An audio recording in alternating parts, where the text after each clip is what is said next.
Hi there. Are we live? I think we're live. Welcome to the Street Epistemology call-in show. I have Quayd, who Hi there. You're almost all familiar with, and I've got an echo. Kill that echo. Knock that echo off. Okay.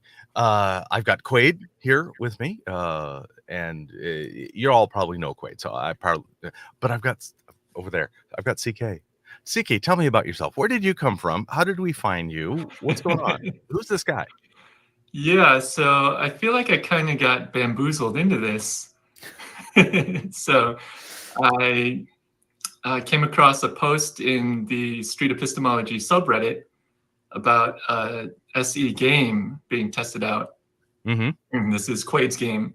Mm-hmm. And so I helped Quayd test it out yesterday, along with Dali and a few others. And afterwards, we just got to chatting, and I was wondering how I could become more involved. And Dali asked, do you want to come on the call-in show? And so I was like, okay. Now that you asked me abruptly, yes, I will. Well, I was more acknowledging the question rather than agreeing. But then Dali was like, oh, it's sweet. We got one. So yeah, I was going to agree anyway. But yeah, so that's how I ended up here. Nice. So I think you're doing SE over on the Reddit side of things. I never get over there. I don't know. Yeah, I'm just kind of lurking. I don't use Reddit too much. I just kind of lurk in some subreddits for information. And I saw the post from Quayd. But yeah, in terms of my involvement with SE, I just lurk more in general. I have the Discord, so I kind of look through there. I don't think I've posted anything, but just kind of lurk on there. And then I listen primarily through the podcast channel. Mm-hmm. And then I'll catch a couple shows on YouTube sometimes and put it on in the background while I'm doing other things. Okay. But I'm really, really intrigued by the SE process, and I've been trying to incorporate it into my own coaching practices.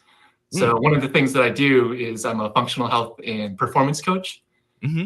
And so I like using the SE process, which I find a lot of relations with motivational interviewing and some other psychological communication techniques. So I really fell in love with how the SE process works. And I found it very useful in terms of mitigating fears and irrational biases that people might have in terms of achieving their performance. This reminds me a lot of a friend, Michael Mead from Australia, who does similar coaching, Cool. or at least according to that little narrow description. Sure. Yeah, and I have learned much from him. He's highly influential in my thinking. And Michael. Thanks. Anyway, so cool. We are waiting for anybody to call in if you like. We are happy to talk to anybody who would like to call in about pretty much any topic. YouTube community guidelines apply, and we'd be happy to explore your claim with you, or you could ask us to bring a claim. You could practice with us, or we could talk meta street epistemology, anything like that. CK or Quayd, do you have a claim that you might like to have explored? No, not Quayd. Not this week. Nope. Daniel is in Utah. Cool. Daniel's on his mission trip to Utah. Usually he's in Texas. I don't want to be too specific. I don't think I know enough to dox him, but I would want to not say more than he'd want. Daniel is an apologist for, it starts with a W, fellowship. Sorry. I'm not remembering the detail. In any case, and Daniel's about to meet up with Lisa, whose channel is Road to Reflection. She's also a panelist on this show. And I look forward to hearing how that goes. I'm a big fan of Daniel, but that's just me. Anyhow, so yeah, I don't have a claim at all. I was talking to someone earlier about the idea that thinking, or what was it? It's believing something that is true feels the same as believing something that's false. And that's brought up in the SE survey and some other things. But I think what's interesting for me is I think I took that for granted at first. But there are things that if you had asked me at the time, how confident are you? I would have said, I'm 99% confident.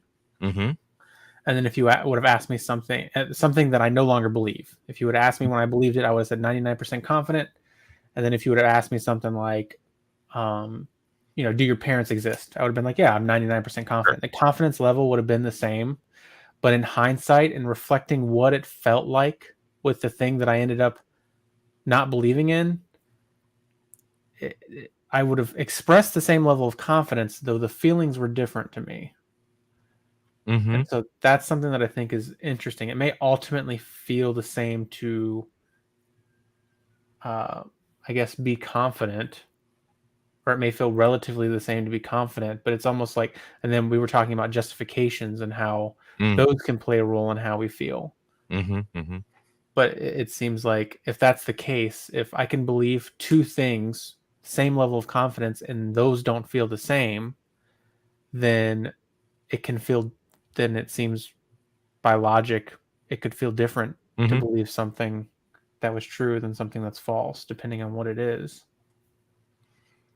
Do you think that's a difference between, like, say, oh man, I'm getting running in so many circles in my head. So you're saying, like, there's the confidence of whether it's true or false. So there's one aspect of the sense of confidence, and then there's the other aspect of the value, the sense of your value, whether it's like true or false according to your value. Is that kind of how you're differentiating this? Like, I guess yeah, go ahead. When it's true to your value, that's a different sense than when it's false to your value. But then the sense of the confidence is the same. I think I'll just be straightforward and like give the example. Like being a Christian at one point and having a high amount of confidence in that thing. And then believing so many other things, coming to believe in like evolution, say. I would say that the way that I felt when I was highly confident in Christianity is not the way that I feel being highly confident in evolution. Those are two different feelings for me. And like I said, the person I was talking to brought up justification, and it may have had something to do with that. The fact that I have more a sense of better justification when it comes to evolution than I did for Christianity. And so that contributed to the feelings for me. But it seems like if those are two different feelings, then it is possible that you could have a different feeling of something that's true than something that's false. I end up having a different feeling depending on the epistemology that got me to it. If me and several other people have counted a jelly beans in the jar, now I'm talking about like the quantifiable epistemology. And for that, I have a very confident feeling and a recognition of the likelihood of error and all that kind of thing. That as long as you give me a margin of error, my confidence feels really solid, feels really good. And then if you ask me a question like, what should we do on a political situation?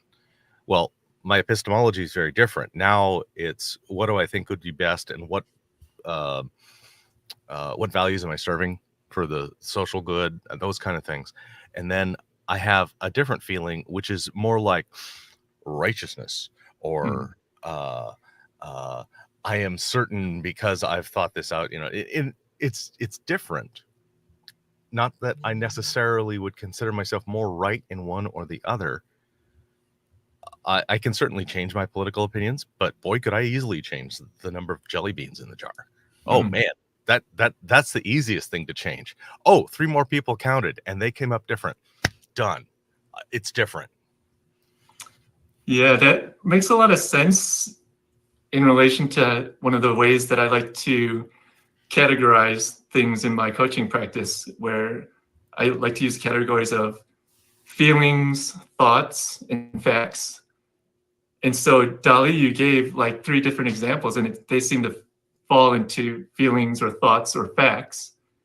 And it seems like beliefs based on those 3 different categories have different levels. Those are good master categories. Yeah.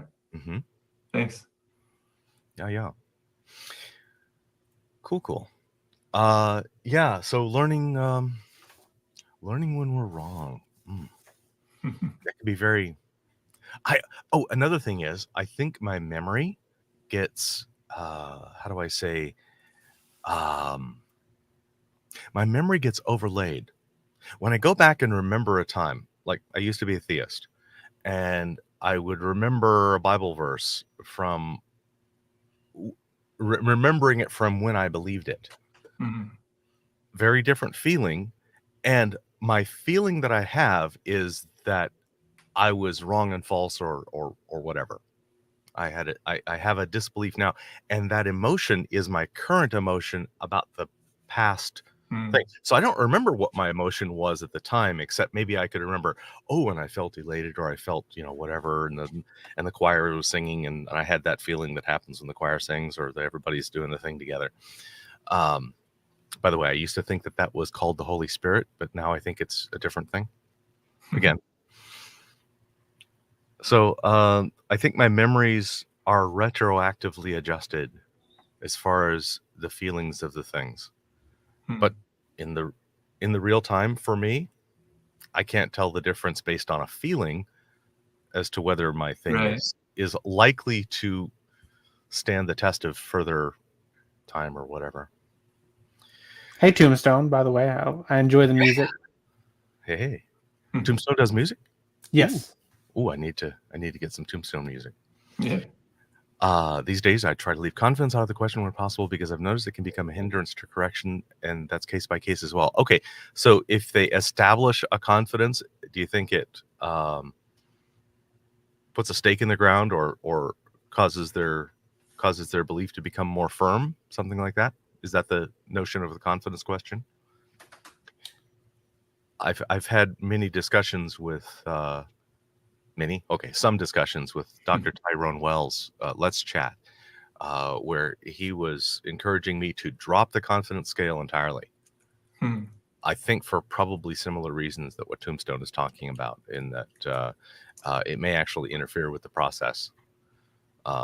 I also have a social scientist friend of mine, Hirsch, who says that as long as they know what I would want them to give me, showing a change of confidence, that they might be willing to give me that just to get me to go away. So I shouldn't overvalue or overweight a change of confidence expressed by the interlocutor. Hello, Peter. Good to see you. So my initial thought is that the confidence level is crucial to the conversation, because it offers a schema to base your level of confidence or reasoning on. And then it allows you to see, where you can go, or how you can get to a different confidence level. Yeah, I think the same thing. I do think that I used to not use a confidence level, and I used to just listen for qualifiers and quantifiers to get a sense of where someone was at. Okay. And that was my preferred. But I think at the very least, the confidence scales I've found when I use them can help people just elaborate more. Yeah. They can be used as a reference point for elaboration on some things. But usually, I guess another reason that you might use the confidence scales is that people tend to, especially in modern society, speak in generalizations. And then so if you start asking questions about the reasoning and they see this or that problem, they're more likely to qualify their statements, but that doesn't mean that that they've changed their position at all. They Right. could have, they just didn't know that you were looking for qualifications there or something along those lines. They could be at still the same level, but they were just speaking in a generalization. Yeah, I think I can see it from both sides now. So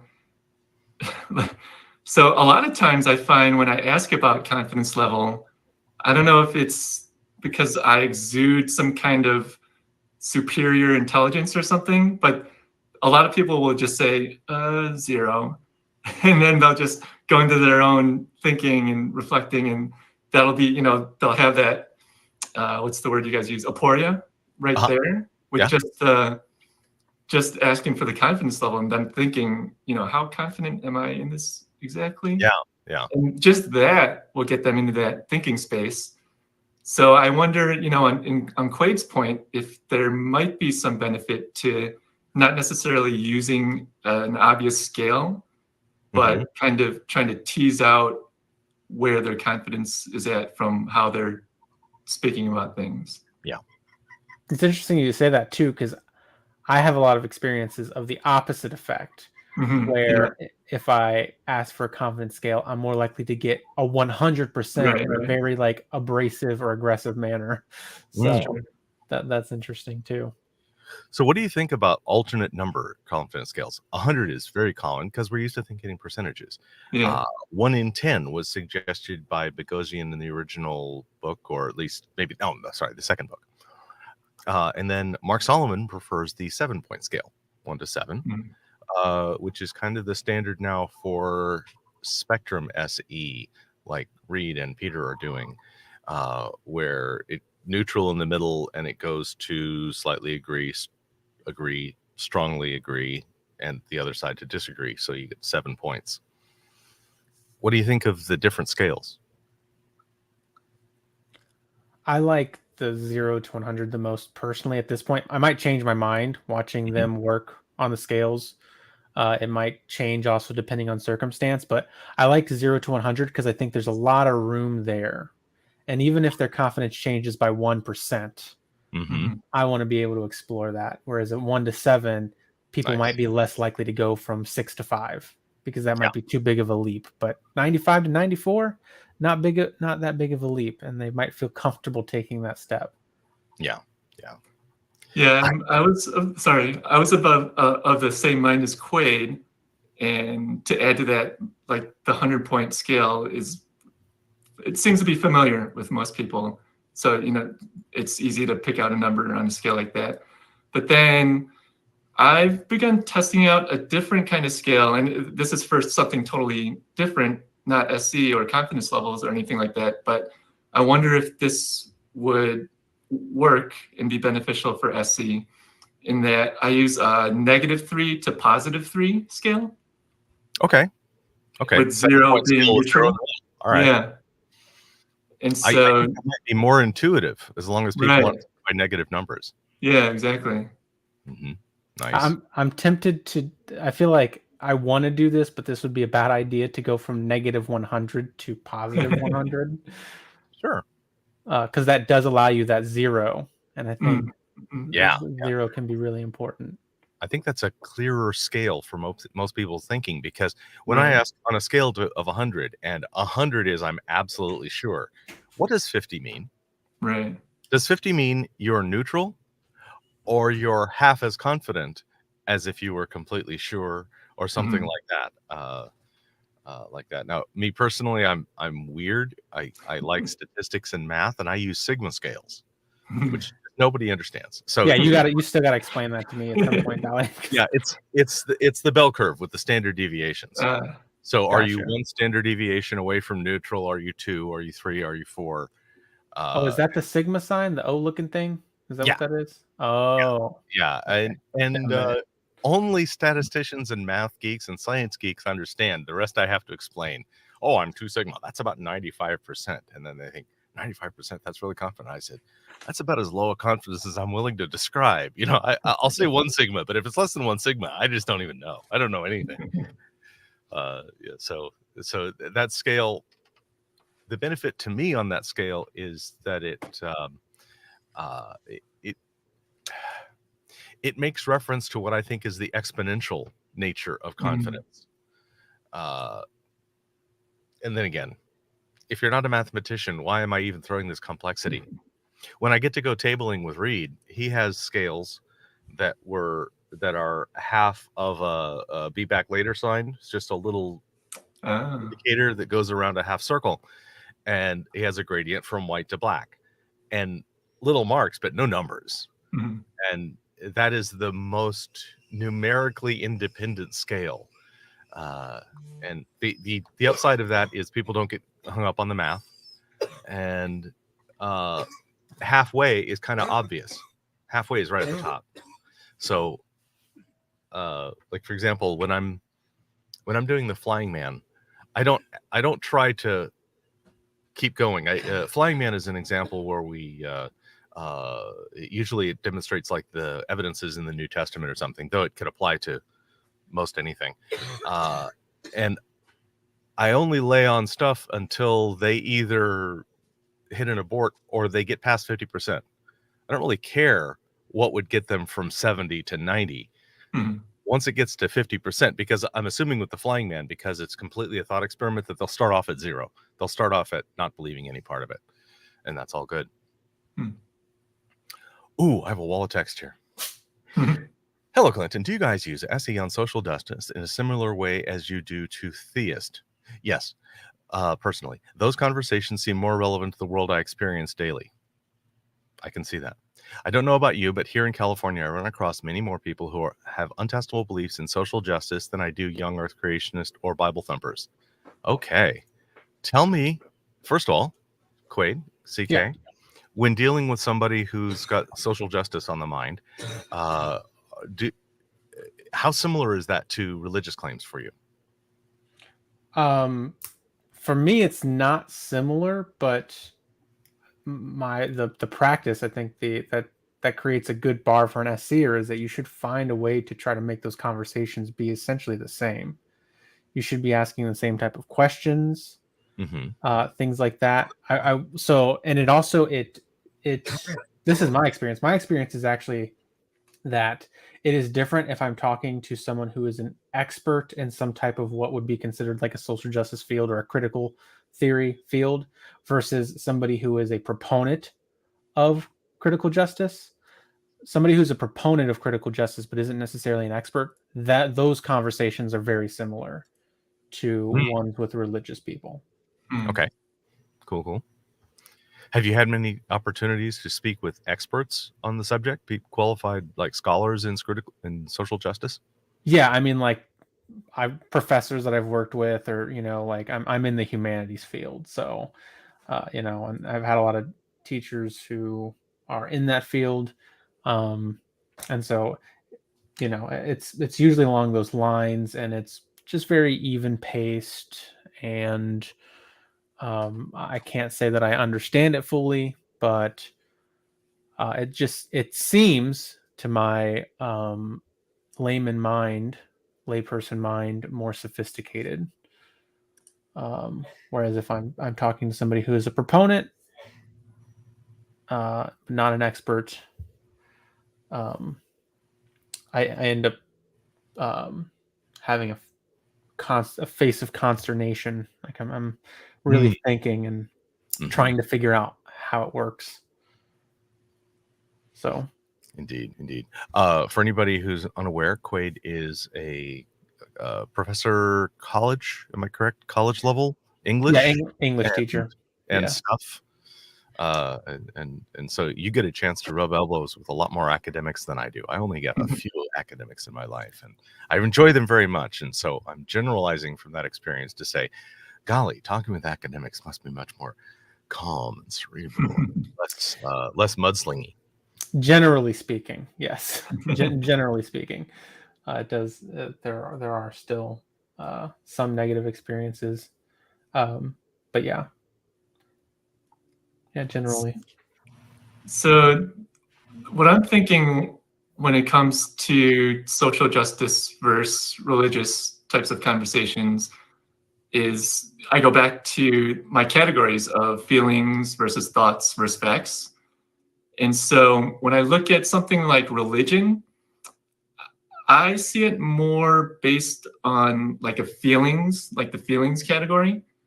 And so this is more like sense and felt and emotions, and more kind of, I guess, along the lines of primal and old brain kind of thinking. And then with something like social justice, I feel like it's more thought induced. Obviously, there's critical thought around it because you're thinking, you're reflecting on justice in terms of society, and there's a bigger picture, there's a bigger whole than you. And so I feel like this is further along in the cognition process versus feelings. And so, when you're talking about something like religion, which I look at more towards the feelings end of the spectrum, you have to understand that you're interacting more with emotions, like people's emotions, and less of the like new executive thinking, like critical thinking and stuff like that. So that's kind of how I see that they are indeed different types of conversations. Yeah. What would be the alternative? Questions about physics or chemistry? Yeah, I guess like the sciences would be like the facts category. Okay, cool. Yeah, and then where are the soft sciences in relation to that too, as opposed to the hard ones? Right, yeah. So then you'll be kind of straddling between thought and fact, kind of in the philosophical realm. Flat Earth. I was going to say too, there's not much shoulder. You mentioned, elbow rubbing. There is not much elbow rubbing in the days of, COVID. So used to be a lot more of that, but no, like it's always empty to the college. It's the colleges are always empty when I go to them now. But hopefully that changes in a year. Maybe we'll see how it goes. Are you doing much of your teaching online?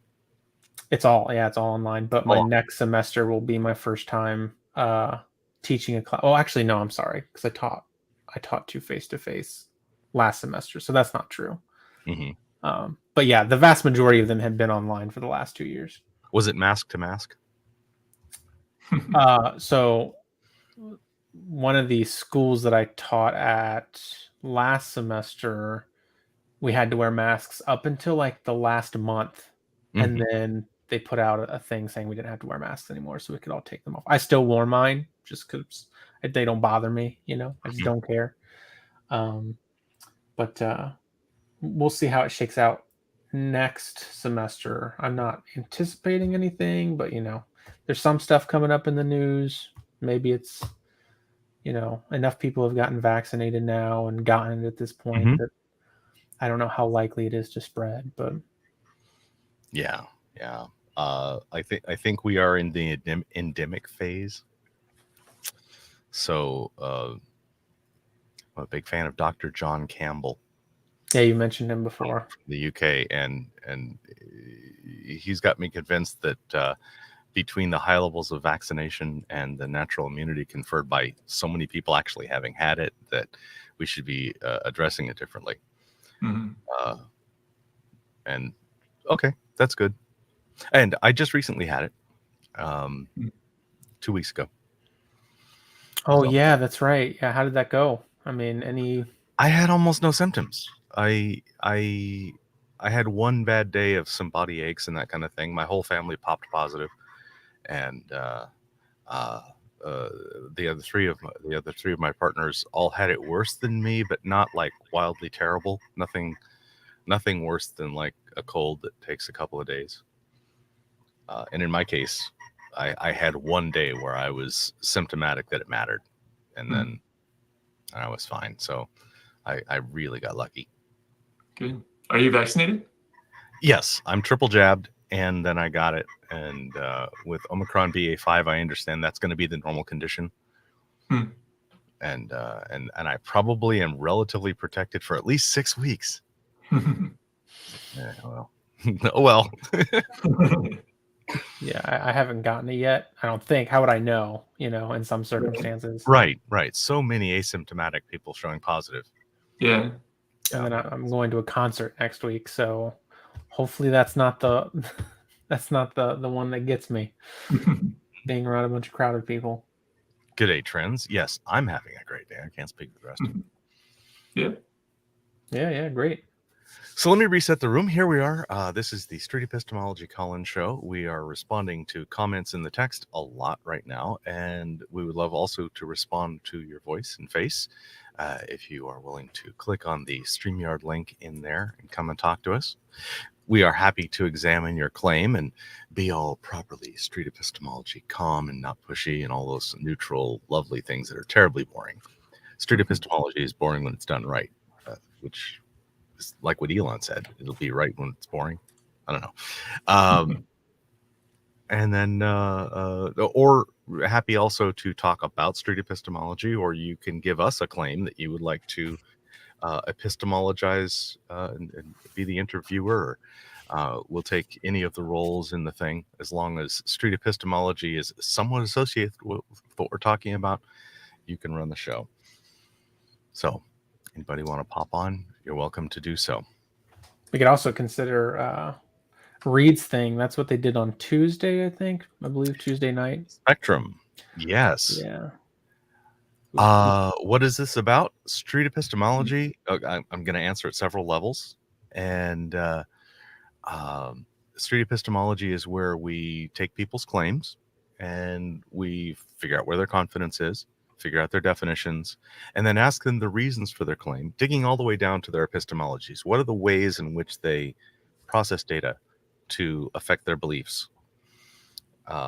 Epistemology is a word from the academics that is just the study of how we come to knowledge or how we come to beliefs. And there's a bunch of different epistemologies. I can count things. I can operationally define things. I can examine how people use words to come up with those kind of things. Those are my three favorite epistemologies. And then there's other epistemologies which I personally disrespect. Things like, going by gut feeling, or it's written down on the piece of paper, so it must be true. Those are not good epistemologies. It's true because my parents said it was true. Worked until I was 7. And then I found that my parents were a lot wrong. So it's not reliable. It's a good place to start, but it's not reliable. Yeah, I'm wondering, Dali, have you read or heard of Thinking Fast and Slow by... Yes. Okay. And I know that a lot of those studies are... that's a problematic... Okay. That's probably... I think it's problematic now. Is it Daniel Kahneman? Am I getting that right? Mm-hmm. Type 1 and Type 2 thinking. I saw a Veritasium video that did it so well, talking about the slow, methodical thinking versus the instant recall. What have you already thought of and stored? Those kind of thinking. Go ahead. Yeah, something that I think that is interesting is this idea of, generally speaking, it seems, a lot of people, especially from what I can tell, this could be a claim that I would have to make in support, but there are a lot of people who do go by gut instinct. And I think, to me, my perspective is that leads to a lot of issues in society. But that seems to not be such of a problem when you're working with experts who have been in their field for a very long time. Yeah, they know. They've tuned their instincts a lot. Right. But also the idea that we've had a replication crisis, and some of the stuff that he's used in that book now may not be as valid or as well supported because some of those studies. I think the basic idea of bifurcating thoughts into those that are slow and methodical versus those that are instant probably still applies a great deal. I think that part, that general truth, is probably very useful still. Yeah, I think so too. The same thing with people bring up common sense a lot. That's also something that there's these phrases that are said that I'm always like, I guess you could do that. And we could talk about to what extent common sense can be useful, or instincts can be useful, or gut feelings. But the thing about common sense is that a lot of people use that as their justification, and those things oppose each other a lot of times. So it's well, if you have a lot of people saying, well, it's common sense, but they're disagreeing with each other, well, then it can't be that common because there's a lot of disagreement on what's common in common sense. Is common sense an argument ad populum? It might, yeah. I mean, common, right? Yeah, indeed. Yeah, that's a good point. I have a claim. Ooh. It's unkind for me to attempt to change somebody's mind on something they are highly invested in, because for their sake, now I'm thinking entirely from their perspective, because really, if they change their mind, how does it really affect me? So I don't get to count my opinion in it. For them, if they are highly invested in something and I change their mind, am I doing them a disservice? And I would say that at some level of investment, I am actually doing them a disservice. Even if I think in the long run they might be better off, because I don't want to do something risking their short-term loss on the hope that in the long term it'll be worth it for them. What was the word that you used there, that they're invested in, or what was the... Yeah, highly invested in. highly invested The in. example I want to give is, I've got a friend who's a social scientist, and if I were to somehow disturb his opinion as to whether statistics should lead him to knowledge of truth or truth knowledge or whatever, that it would mess up his ability to do what he does.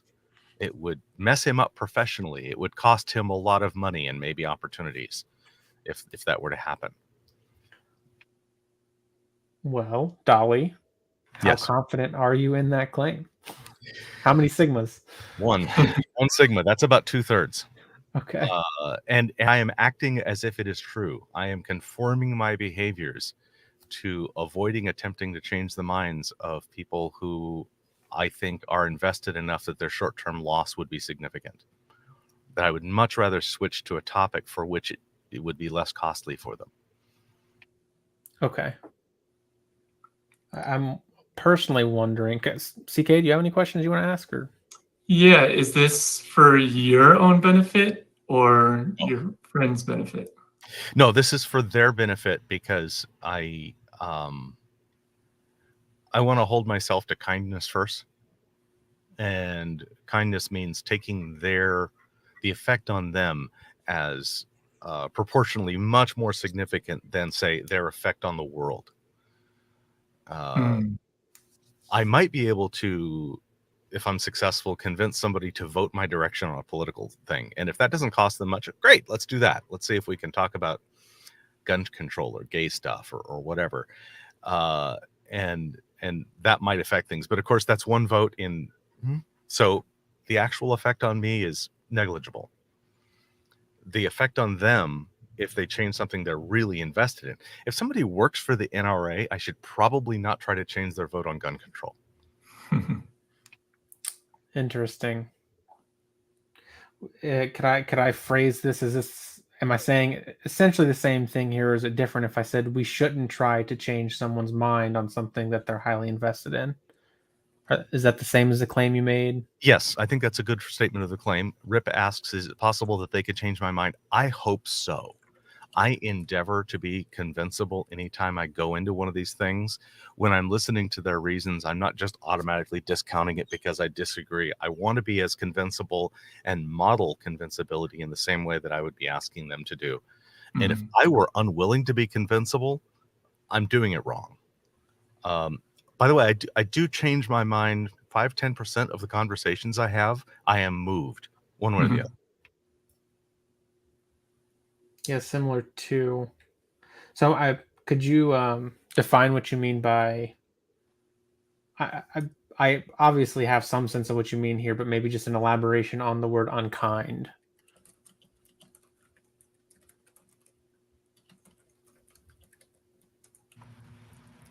Let's see, what is kindness? Kindness is doing something for somebody that I would like them to do with and for me. If they are taking my interests into account and then doing that thing, that would be kindness. If I'm taking their interests into account and doing that thing, that would be kindness. I guess it's the golden rule. do unto others as you would have them do unto you, or as they like. Safe words notwithstanding. And so what's really informing you here is that if you convince them, it could do a lot of harm to them personally. Yes, because they have a high cost for them. And specifically, it might not even have that big of a repercussion on the world as a whole. Is that? Yeah, I want to leave the world as a whole repercussion out of it. Even if I talk a Nazi into loving Jews, how much of a difference is that going to really make in the world? That's a good example. I think that's probably just shot down any possible questions I could have asked you. Oh, okay, good. Because I was going to ask something, I can't. But that completely just. Yeah. Now, if that Nazi is in charge of an organization, and they have a whole lot of reach, and they are actively fomenting rebellions and that kind of thing, oh, fuck it, I don't care about them that much. I mean, it's not that I stop caring about them. It's that small effect on the world starts to grow and start to become comparable to the effect on them. And now kindness might be toward the world. If I somehow manage to convince Alex Jones to stop being a jerk about Sandy Hook, win. I don't care if it costs him his fortune. I'm wondering if when you're thinking about this, do you differentiate a citizen of a country who lives in a democracy and has some influence versus one that doesn't? Okay. Yeah, I would very much not want to even try to convince the run-of-the-mill average citizen in a predominantly Islamic country to abandon their religion. I would not want to try to adjust the faith, because I think for 90% of people in, say, Afghanistan right now, becoming a non-Muslim would be not worth it. Yeah, I think maybe I could change their mind on women's rights, and it could still be worth it. But you can't. But you understand that on the topic of their religion, their faith, that would be a bad idea to question the validity of the Quran or the validity of their scripture or something. Okay. So yeah, I think I have a question for you here then. So you can tell me what you think. Oh, yeah, what's this right here? Anthony asks, I'm curious what Dali would think if everyone held that view about letting people hold faulty beliefs that affect the individual. This is a categorical rule. Yeah, it's a real good question. Going back to Immanuel Kant, for me, I'm looking at a bell curve of like how invested they are, and the people who are extremely invested, I don't want to move them. If they're right in the middle, I probably do want to move them. And it's anybody's guess whether I'm drawing the line at the right place. And that's a lot of why I want to explore this notion. Where can I draw the line in the right place? Because I would like to affect people's opinion. Say, I would love people to vote with me on a lot of stuff. And it's inevitable that that some beliefs come as a cluster. I think that if you believe in souls, you have a different opinion on abortion than if you don't. I think that's 90% overlap on the Venn diagram. Yeah, this brings up something interesting in my mind about SE and how it's allowed me to kind of view claims. Well, I view claims a lot differently now, and it's more not necessarily about being right or wrong, but finding that threshold that you wouldn't go over or you want to stay under.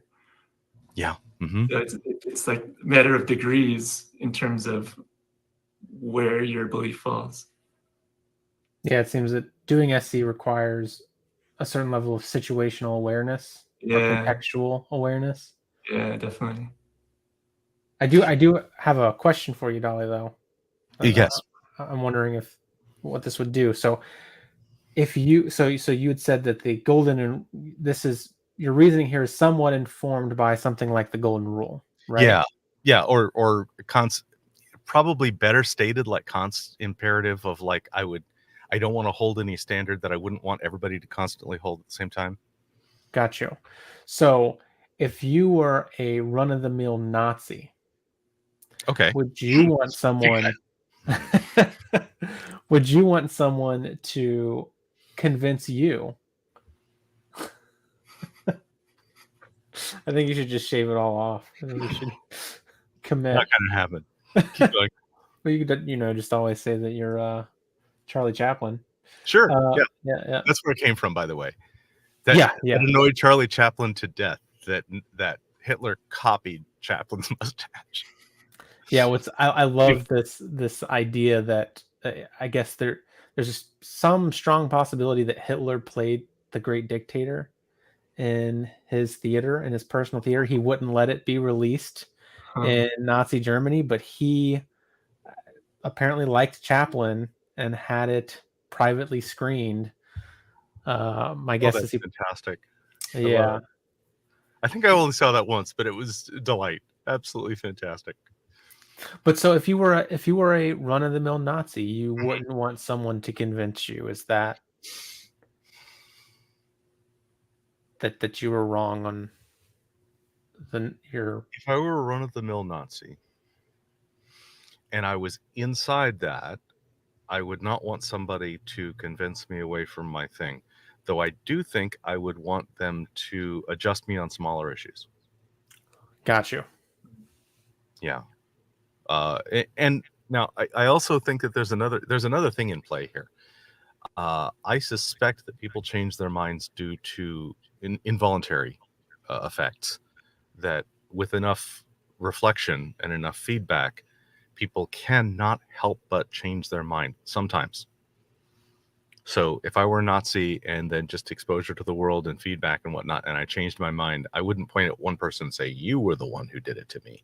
I would be the one who did it to me. That's and I'm good with it. Because, okay, the other thing is I've talked to a lot of atheists, almost all who are ex-theists. If you bother to call yourself an atheist, you're probably an ex-theist.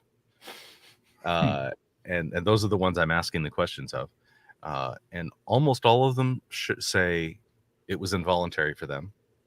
It was not somebody who did it to them. It was their own thing. And it was kind of inevitable. They resisted and resisted and resisted, and finally it fell apart. Is usually the report. The other one is that there's a lot of short-term costs, and almost all of them, if I'm talking to them more than 5 years after the fact, say that in the long run it was well worth it. During the angry atheist phase, before 5 years, it's not clearly well worth it, and that's the part that I'm trying to avoid causing that to them. Yeah, I think you brought up a really good point about it might provide a transition period. You understand that they have a lot of social stake. They have a lot of incentives, and if you don't just sweep the rug from underneath them, right? If you're open yourself to being wrong, first of all, but also if you just get them into the mode where they're questioning things, that might allow them to have a transition period that could be vital to their well-being. Yeah. Sorry, CK. I didn't mean to cut you off. I know you were about to. Oh, no. I'm just thinking that, if the claim is, if they have too much investment into that claim, can you just move to a different topic, a different claim? That's my strategy. Go down I ask for a lesser claim. Yeah. And then that'll get them in the reflective mode, and have them practice critical thinking and reflection, maybe send them down that road so they can figure things out themselves. Yeah. If they've got their defenses up, no help at all. That's double down time.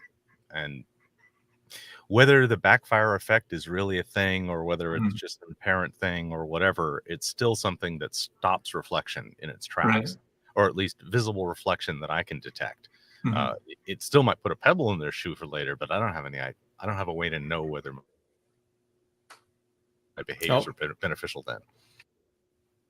Sorry, you froze a little bit there. But yeah, you're back. Oh, okay. I don't know whether my behaviors would be beneficial at that point. Right. If I can't tell and they're just rigidly stuck in defense mode. Yeah, that's something I got to work on. That's something that is, I've always had this position that like I didn't want to dissuade certain people, but I think I had a much different bar than this conversation is kind of forming for me. Oh, So am I changing your mind? Yeah, Wow, yeah.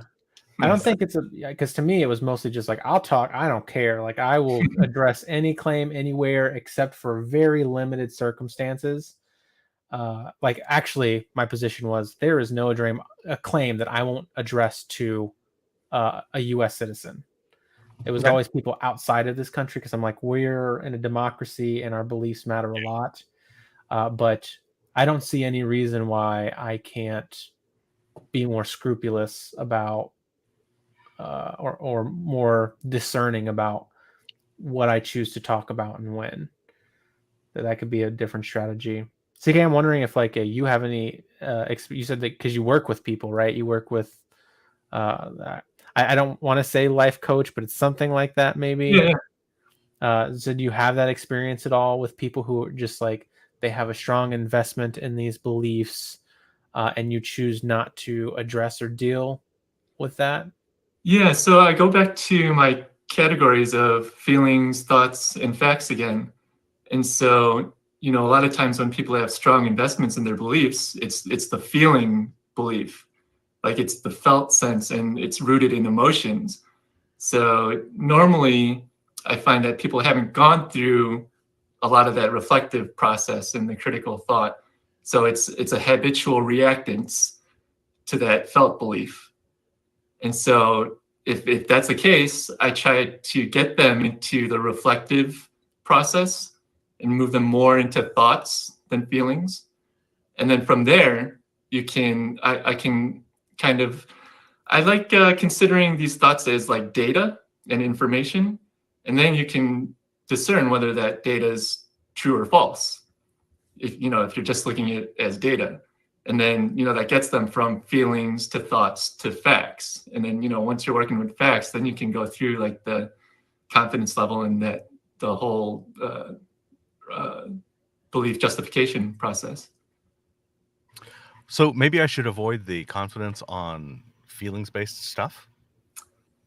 Yeah, because it's hard to move people's emotions, because it's so in the ancient old brain feeling sense, you feel your emotions and you feel like they're real and, that's the truth, right? So it's hard to get out of that if you don't get into the reflection and the critical thinking aspect. Yeah, I'm wondering if you've heard of nonviolent communication before, CK. Yeah, Talked absolutely. about that before. Mhm. That's something that I have no skills in whatsoever. Yeah, I noticed. No, I'm not going to say that, but that's just a joke. But it is this idea that like we often conflate our thoughts with our feelings, and Yeah, that cannot be good. We really want to be able to distinguish between those things. right, Sometimes right. we'll say we feel something, but we're actually expressing a thought that we're having. Exactly. Yeah. That's a hot button of mine. I'm going to go off on a tangent here and say oftentimes in English people will say I feel when they mean I think, because they say I feel and then they give me a conclusion, not an emotion. Yep. That doesn't seem right. And then I add on top of that, usually when they say I feel, they are announcing that they are unwilling to defend that position and would push back if any questions are asked. Why aren't you respecting my emotion or my maybe identity or maybe my who knows what? Yeah, that's a good point. And again, that's something where I clearly have a skill to learn there because I've been a very emotional person. I'm still, I have emotions like everybody else, but I've been highly emotional. I've let my emotions control me, right? And then gotten to a place where they don't. But in order to do that, I really had to become like a thought or logic or like a fact-based person. And once I switched into that mode, it became hard for me to look back when I'm talking to other people that are dealing with their feelings my approach, which has to change, is I address the facts of the situation that they're expressing going on, and I let them deal with the emotions. Mm-hmm. And that is essentially what was done to me. And it did work, but it was just like we were just talking about with Dali. It took a huge emotional and psychological toll on me that if I could spare other people from, I would do.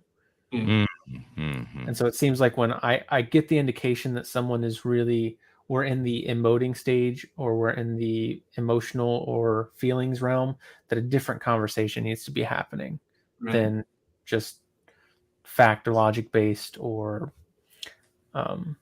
critical thinking based, I guess you could say. Right. Asking How says, the Ben Shapiro approach? I have no idea. I have seen about this much Ben Shapiro, and I'm not making a short joke. That I have not really paid very much attention to his output. Yeah, me neither. I've listened to him a lot, so I think. Okay, good. Yeah. My position on Ben Shapiro is that he comes off as logical and reasonable and a good critical thinker for those that aren't quite sure what those things are. Like if you talk fast and you have a stern look on your face, then you're logical.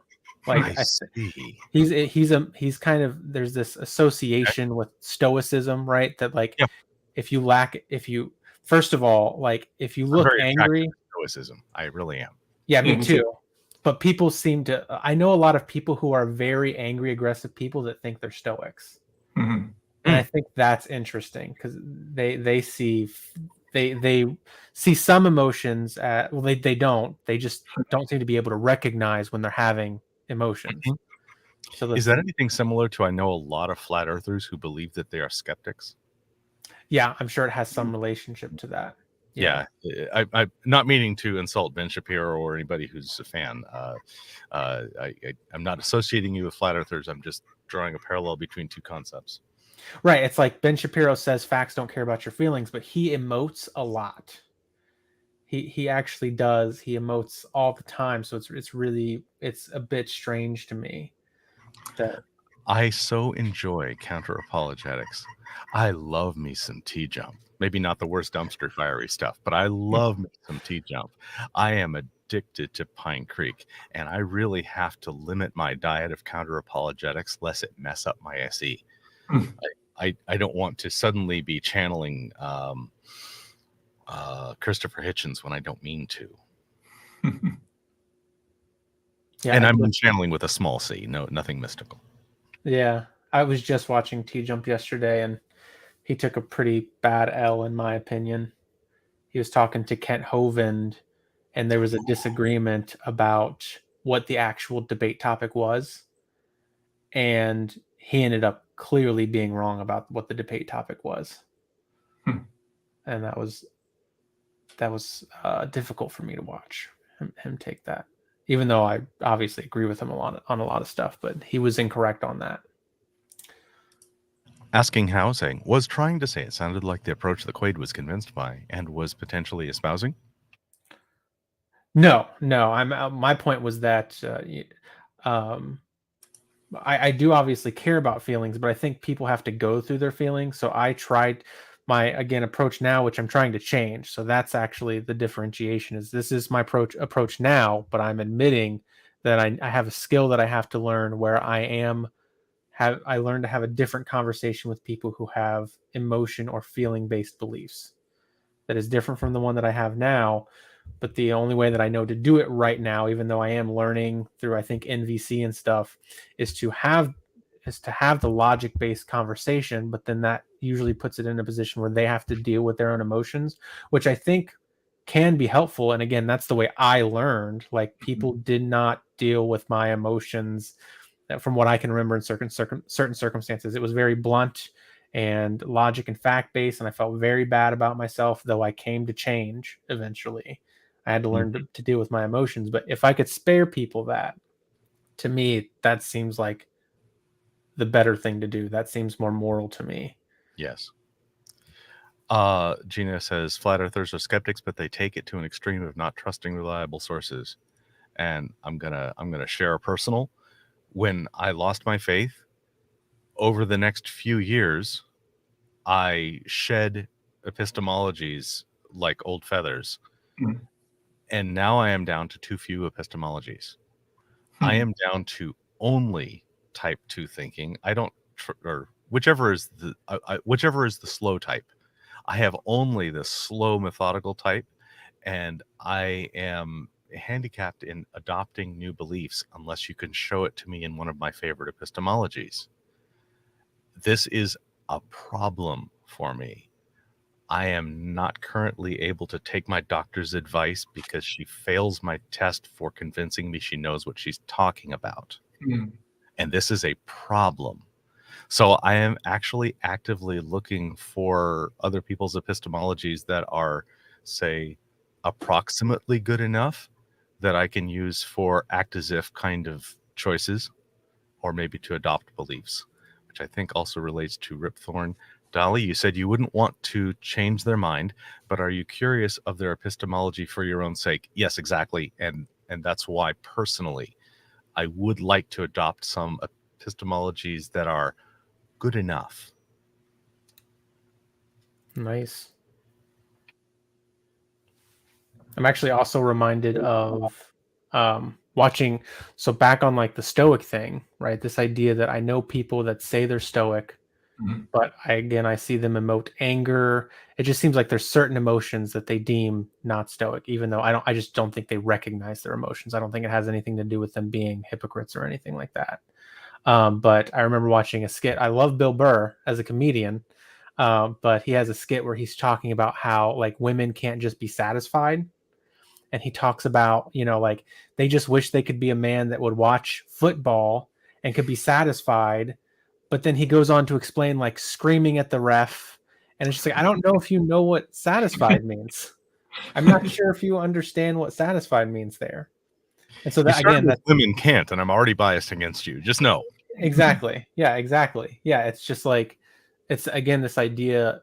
It's like, well, women are emotional, but then they'll do that. But then the man will emote himself. He will do things that are emotional, and it's just like, I don't think there's a disconnect between your understanding of what emotions are and what's going on with you.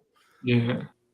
So again, it's just it's like, and I understand what's probably really going on is you want to be a Stoic.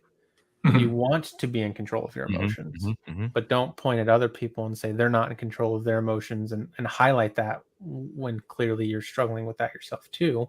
And I think we all struggle, I saw an excellent example of Stoicism with Pine Creek on Thursday, where his caller claimed that he did not love his children, did not love his wife. He was doing hateful and terrible things to them and insulted terribly. And Pine Creek was, say that again. Say it. Okay, you said it again. All right. Go ahead. It was wild. Anyway, Thursday on Pine Creek, he kind of impressed me with his ability to rein in his emotions, because I think the guy actually found a handle, found a thing that was a good poke. I think Pine Creek definitely holds himself as a good husband and father, and insulting that's not kind or something. Gorgeous says, I think it's possible that T-Jump Hoven topic change. As far as I've seen, Tom has never demonstrated duplicitous behavior. Conversely, SFT, who was hosting that, I believe Standing for Truth was hosting that one, has demonstrated such with video evidence. Yeah, I intentionally skipped that particular one. I saw it come through my feed and I went, no, it's a guilty pleasure, and I'm gonna not, because that will influence my behavior in a way I don't want. Thank you. I agree. Gorgeous Roddy Chrome, by the way. Yes, hello, gorgeous. Yeah, it was a comedy routine. So while I have my arms crossed, I'm not going to do anything about it. On my list, I've looked at my checklist, and on my claim, what you have left is hypotheticals up and down. Anybody want to take those? And then I think my claim is over, if I follow the dangerously oversimplified SE checklist. Totally forgot we were working on a claim. That's okay. We've just gone all over the place. Mine was the Nazi thing. That was my hypothetical. Oh, okay. If you were a Nazi, yeah, would you want someone to change your mind? Yeah. Right. Okay. Or what? Okay, let me try one more. Let me try another one. If you were a slave owner, would you want someone to change your mind? And you, let's say in the U.S., I'm sure you know what time. Yep. Pre-antebellum or whatever. Yeah. Let's assume that I was a slave owner during a time in which that was socially acceptable, at least within a local community. And also, hell no, I would not want somebody to change my mind. That would just be, I wouldn't be, I can't imagine myself wanting to recognize that I was a slave owner like I would see it today. By the way, I'm passionately anti-slavery, and I think we have far too much slavery in this country. I think we are the worst enslavers in the developed world. Because I think prisoners are slaves, and especially if they're being asked to work in factories for substandard wages and those kind of things and have no choice to get out and things like that. Okay, but I'm going off on a tangent.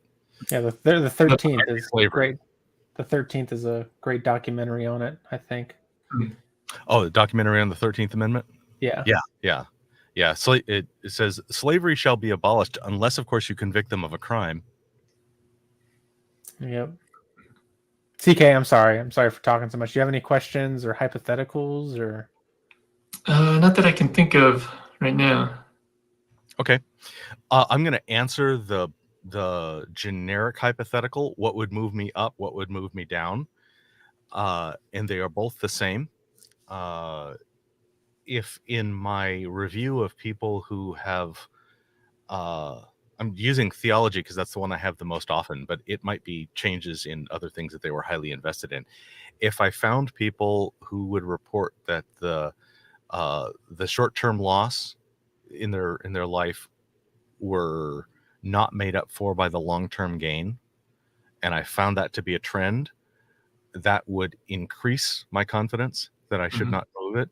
And the opposite would be true, that if I found that the long-term gain either was achieved sooner or was more certain or was more significant, that would move me down. It's the reports of people after the fact that would move me the most. Yeah, I need to incorporate that into my question asking. I usually just ask, what would convince you, what would disprove the claim to you. But again, I don't think that's the best way, because that doesn't give you much room. Yeah, I think my claim is kind of nuanced, because it's not only a claim of that I should or shouldn't. There's also where on the bell curve am I placing that claim?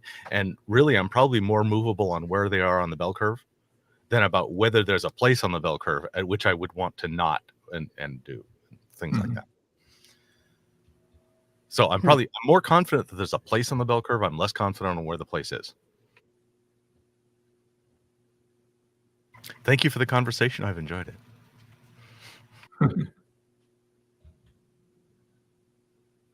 So let me throw the link back up in the chat in case anybody has not been able to see the StreamYard link.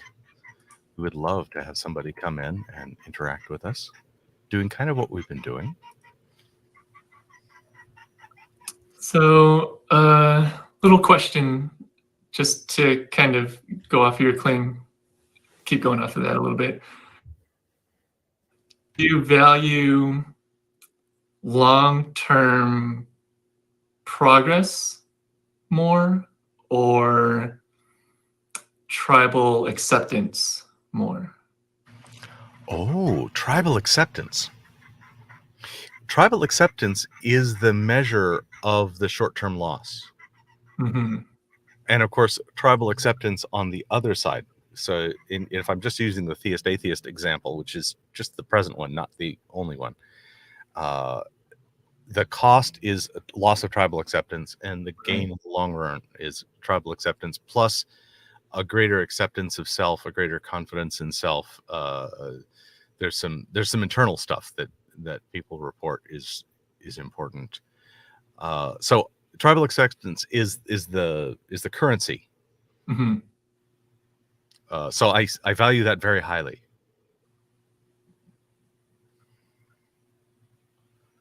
I'm not sure I could say it's more because it's the thing. Right. So that's probably the threshold point, right? Tribal acceptance versus long-term progress. Like where does that fall on the curve? Yeah.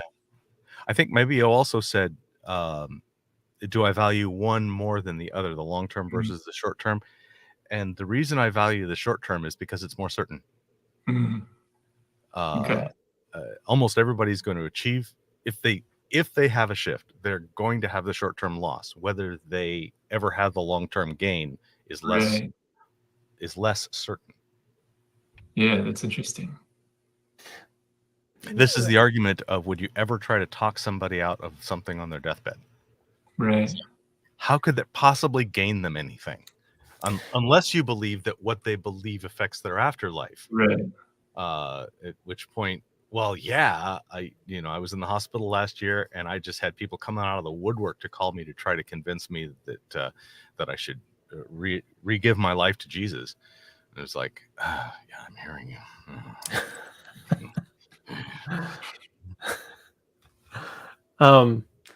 So earlier you had said that, with somebody like Alex Jones, right? Yeah. You wouldn't mind dissuading him, or you would actually want to, if you could dissuade him. Yeah, I don't care about his short-term loss compared to his reach, his worldwide effect. The number of people that he's affecting negatively are so many more than him. So that it pales by comparison. Okay, good. Yeah, short-term loss. Maybe he lost all his money. Maybe he lost all his reputation. Maybe he has to get a whole new set of friends. Fine. Okay. All right. So then it's also topic dependent then at that point, I'm guessing. It's topic dependent, but it's also context dependent. Because I'm guessing, so for instance, context dependent, but depending on how much reach they had. Okay. If I were speaking to somebody who was a big politician, or had we're reaching 100,000 people or something. Well, CEOs, right? Yeah. Okay. Their personal loss starts to become too small relative to the effect they're having on other people, and now it's back to, I'd move them further on the scale of, they'd have to lose more and more before I would not hope they would change their mind. What if someone today in modern society wanted to own slaves that are people of color? Would you want to dissuade that person? I think the reasoning being that, society isn't largely based on that anymore, so that's the harm to them isn't going to be as extreme, or there are circles they could go to in which it would be fine to not believe that. Yeah, in this case, I'm carrying a 1-to-1. Let's say they are successful in owning a slave, and I'm unconcerned about the race of that slave or the reason or anything else. This person who wants to be a slave owner, this person who is a slave owners' rights, don't care about anymore. The damage they're doing to that one other person overwhelms any concern I have for them having short-term loss because they invested a bunch of money in a slave, and that slave was freed and they got $1. Okay. You got $1 too much. What about a white supremacist? Their whole family, their friends are white supremacists as well. Would you be interested in convincing that person that white supremacy is not the correct position? Probably, just because I expect that their long-term gain is fast. Okay. And the short-term gain is probably not that big a deal. They are surrounded by people who are not white supremacists. There's an open opportunity for them. And that is a good question. I'm actually thinking of a particular friend of mine. And I'll not say too much about who that is, because I wouldn't want to identify them. Hey, look, here's a person you could name that is a white supremacist. And I think that person will learn to fix that on their own. I'm thinking of like, yeah, and I think I understand you, but like, what is it, American History X, right?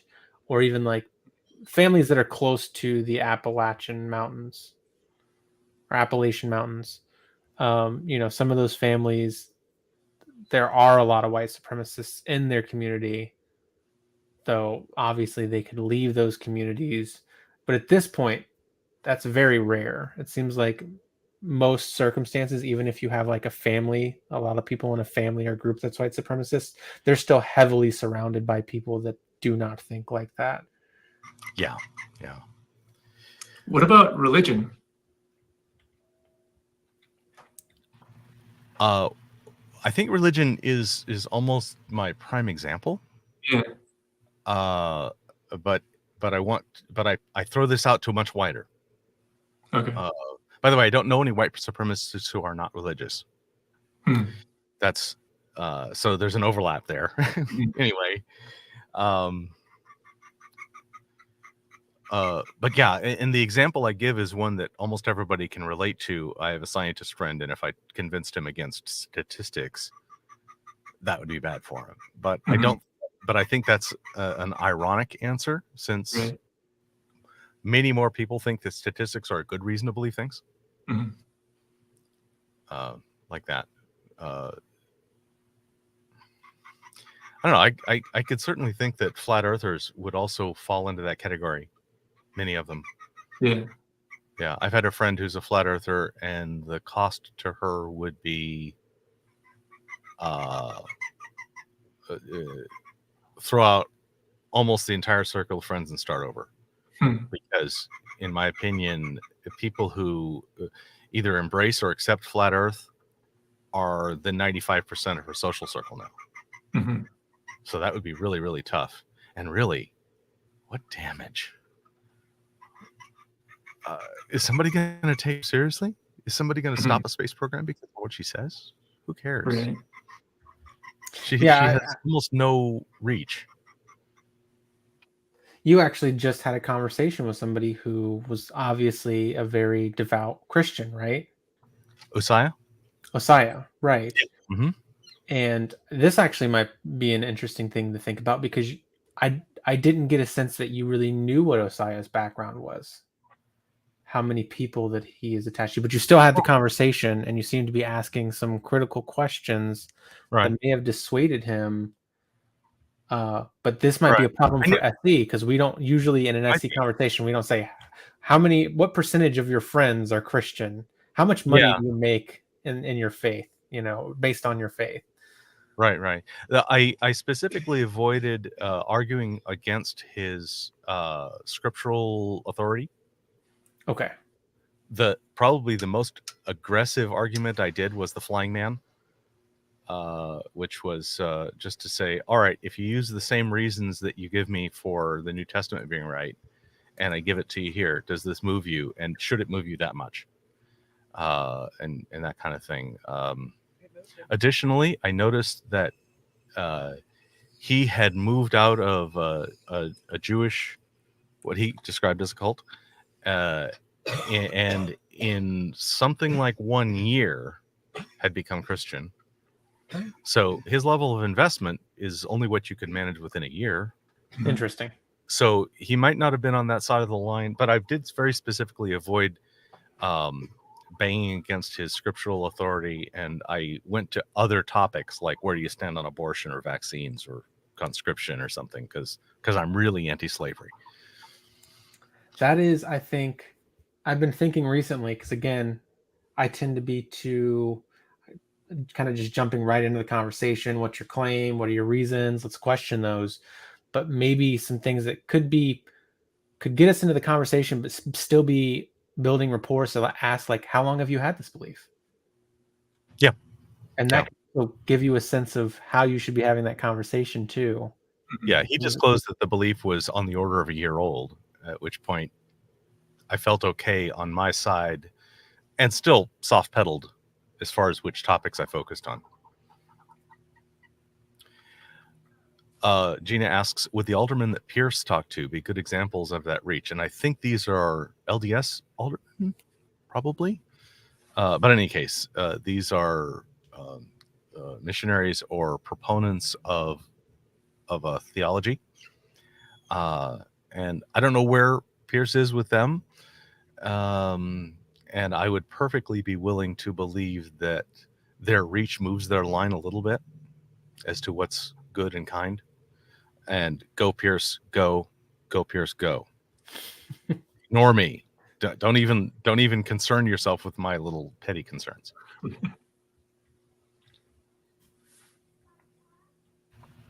Peter asks, do you consider Trump religious? Me? No. From what I can tell, Trump is a-religious and amoral and opportunistic, but I have a very poor opinion of Trump. So I would say yes. Way unbiased. I am way biased when it comes to Trump. I do think he's advantageous by nature. I think he'll do what is ever in his advantage a lot of times. But I would still myself, I tend to take mostly for granted things like that. If somebody says they're religious, which he has, then Sure. I'm just going to be like, okay, sure. Yeah. I do think that he thinks he's religious. That's a good way of putting it. Yeah. That works there. My personal opinion involves words found in the Diagnostic and Statisticians Manual, for which I am not qualified to use publicly. In the personality disorders section. Anyway, but I'm very biased against Trump, so don't take my opinion for anything. I can admit that bias too. Yeah. Oh, Vanya, Alderman. Alderman, where Pierce is from, is a person like a city councilman, or it's an elected political position. And I think the especially the one with Vanya, the talks with Vanya, I remember strongly. I don't think Vanya is so entrenched that it would cost him dearly if he were to change his mind, especially on subtopics and not just dump the entire thing. Vanya was coming from I would call it semi-fundamentalist Protestant, I think, position. And yet I think most of his investment is in politics. And I think political figures can change their mind on topics and not lose much from that. I think a lot of voters would consider, oh, you changed your mind to my position, now I support you, as much as you changed your mind against my position, now you're trash and ugly and evil, and your mother dresses you funny. I wonder where the data is on that though, because I have the opposite intuition. I don't think I have any intuition. I think I'm pretty agnostic about it. I don't know how much. Probably depends on the group and stuff, but I do wonder how much it would affect a Republican. I get a strong sense that there are some Republicans that could not, and even to be fair, Democrats too, that could not admit that they were wrong about some things without some pretty heavy backlash, or basically just not being allowed to, not really being involved in politics at that level anymore. But I don't know. I'm not sure. Yeah, I get that feeling too, and I don't know either, but it seems like there's that base in conservatism where you gotta stick with that old claim or thought or belief, and you can't change your mind. There's like this stigma against changing your beliefs or changing your mind. Yeah, I think conservative politicians are actually in a very bad position. And from what I can tell, this is a purely pretty heavily intuition based. So huge grain of salt. But if you are a Republican that changes their mind, depending on what it is, your voter base may not accept you anymore. And Democrats also will not accept you. But if you're a Democrat who changes your mind, Democrats might not accept you anymore, but Republicans might accept you at that point. I think I have a little inkling or sense that direction, but I'm not exactly. I would be interested as to where the data actually lies on that. Yeah. I just posted in the chat the 2 parts from Pierce. You were asking when when did this happen? And this was about a month ago, early June, that he had the commentary. And after this show, not now, no. After this show, you're welcome to go check it out. Pierce Watkins, I'm a big fan.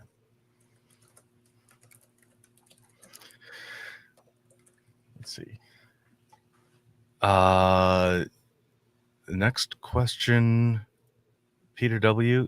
Is he a white supremacist? I think the question is Trump a white supremacist? And I would say where you draw the line, he does seem to treat people racially. He does seem to use race as a generalization and associates other kinds of things. And some people would call that a white supremacist. Some people would call that like within the normal range or something. So I don't know. Right, where are you at, CK? What would you say? I would say he trends that way towards being a white supremacist, but not. Yeah.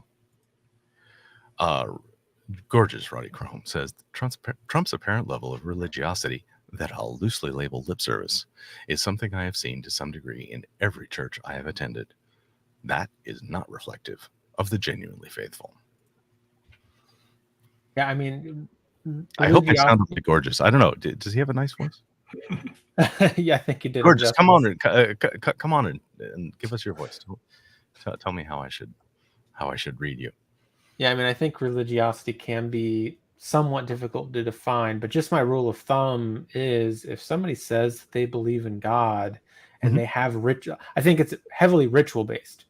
So if that person is engaging in any rituals that I would consider religious, I'm going to consider them religious. I might not consider them as religious as some other people. It may depend on context, but if Trump says that he prays, just as a rule of thumb, I'm going to say, okay, then yeah, I'm sure he does pray. I'm sure he's praying right now that certain things happen in the court system that are in his favor. So that's just my rule of thumb. And do I think he's as religious or just as devout as some other Christians? Obviously not, but it's just a rule of thumb. And I agree with yeah. I'll try to go for a female voice. The city's elders in a large city would have a big enough reach to make the risks to themselves much smaller than the benefits to others, is what I was getting at. Yeah, I think when you become a public figure, the rules about defamation are different. Something about actual malice and various other kinds of things. So I think the gloves come off a lot more in proportion to the reach you're having on others. And beyond a certain degree, I start to not consider the cost for the person directly, just because it becomes much smaller than their effect on the world. Right now, I am zero or maybe a minuscule amount concerned for Putin's personal anything. I think when Putin dies, the world gets better. Probably Kim Jong-un too, even though it would be interesting to see what happens to North Korea if I guess they're already heavily a military dictatorship, but if they don't have the icon of Kim Jong-un, what tyranny might increase if he's not the figurehead anymore. They're almost still paying checks to his father who's dead. Oh wow. I mean, his father is still listed as, I don't know if it's the president or the something, but the father is still listed as a leader of the country, and he's been dead for weeks. Trump said he never asked God for forgiveness. Well, then he's doing it wrong. I was a Christian, and if you're not asking God for forgiveness every time you touch yourself, you're doing it wrong. It's kind of like the main thing there, isn't it? According to my parents, yes, but I don't believe them. My parents were wrong too much.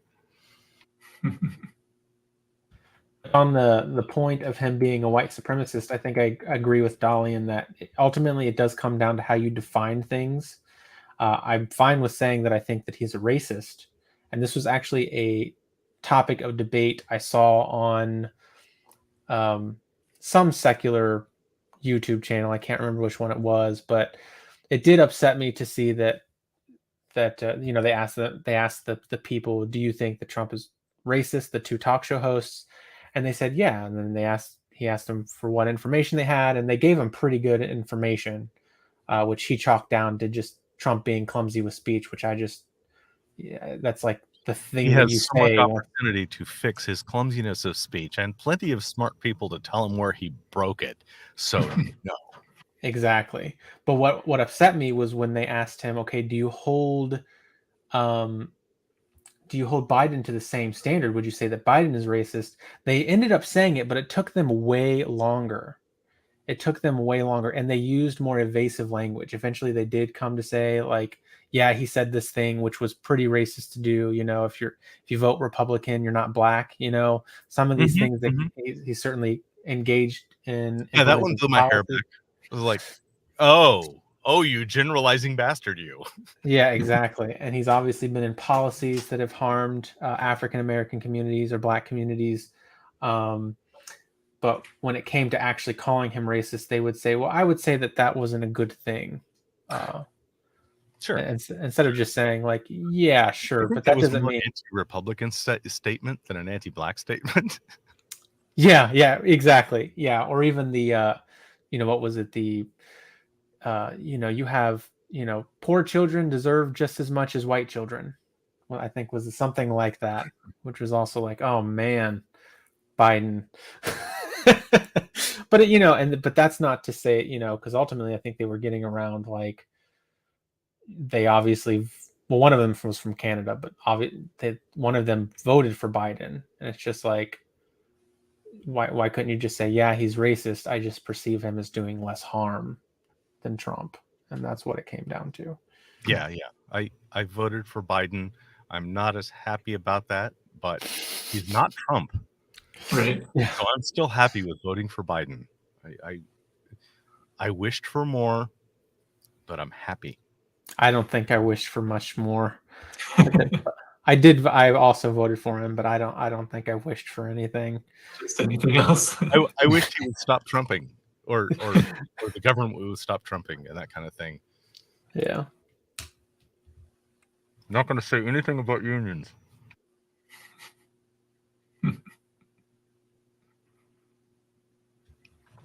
So you look a little 30 minutes thing. I'm just going to reset the room. Hey, everybody, give us a call in. Hopefully you're enjoying our Meta SE here, and we would love for you to directly SE or Meta SE with us on this, and that's okay. We can carry the show without you if you're not willing. We'll just do this without you.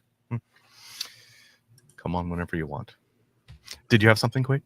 Yeah, I was wondering if you ever listened to any Utah Phillips or Woody Guthrie before. Sounds familiar. Woody Guthrie I know about being Arlo Guthrie's father more than anything else. I don't know who that is, so I'll have to look it up. Arlo Guthrie, his son, made the song Alice's Restaurant. That was apparently terrifically important to a bunch of people. But yeah. They're just very union positive people. So been listening to who was the other one? Utah Phillips.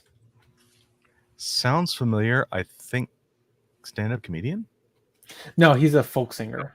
Folk singer. Okay, yeah. So I don't know who that is. Both very like pro-union people from the 70s when it was a bigger issue, or 60s maybe even. Yeah. Probably 70s, 80s. I don't know, but I like the idea of unions. I'm all power to the people. I'm all anti-authoritarian. Unfortunately, unions have become authoritarian and largely corrupt. And so I'm pro-union. I'm anti-unions on average. Like the UAW just keeps losing people to prison. And it's like, come on, guys. You're supposed to be standing up for what's right, not just what you can get away with or something.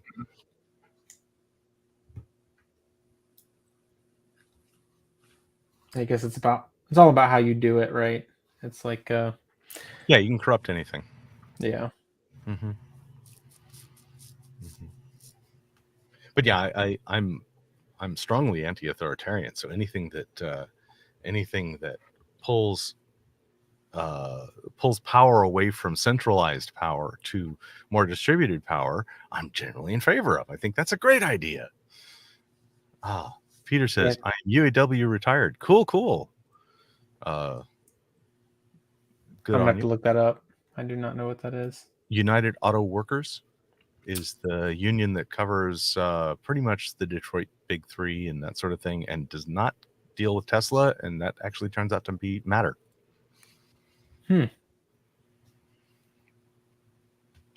There's a lot of push-pull going on between the unions and Tesla, where Tesla doesn't want to, and is making sure that people have lots of stock-based compensation in order to do so.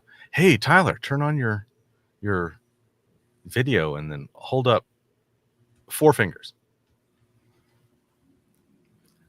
I have instructions from thank you, Tyler. Welcome. Yeah, we and I think Tyler doesn't want to show his face, and that's okay. And if you unmute yourself, I'll be able to hear you. Hello, Tyler. Hello there. Yes, I hear you. My AirPods aren't the best. Okay, AirPods for the win.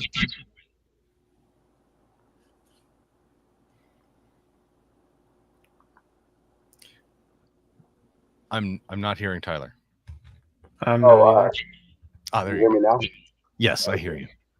Yeah, I was curious if you guys use street epistemology for like cultural things as much as you do theism versus anti-theism. Yeah, I'll speak first and say, whenever I invite a conversation, I tell them, bring any topic you like. Oftentimes, if I'm out tabling, we'll have a series of topics, 4 to 6 of them, that we're suggesting that are just whatever's trending ideas. But we let the interlocutor choose what topic they would like to bring, and I try not to steer them away from that. So I'm happy to talk about pretty much anything. Have you run across conversations like that? I mean, I get that you're saying you don't force the conversation, but have you come across those conversations? I haven't seen a whole lot. I've seen it with what is it? Cordial curiosity. I think that's probably the channel. My mentor. Yeah. Oh, cool. Yeah, there's a lot of them. Typically in the area, oftentimes we're in Runyon Canyon, Hollywood, or UCLA, and at Runyon Canyon, law of attraction is the #1 claim.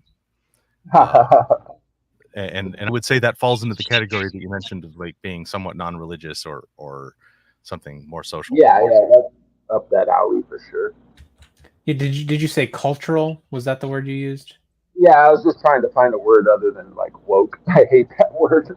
Oh, okay, gotcha. Probably the simplest word to use to kind of encapsulate all those variety of topics. Does that ever, CK, does that ever come up in your mentoring programs, or the idea of social awareness or social justice? Yeah, not so much. I'm usually talking more on like people's mindsets and goal achievement and stuff like that. Gotcha.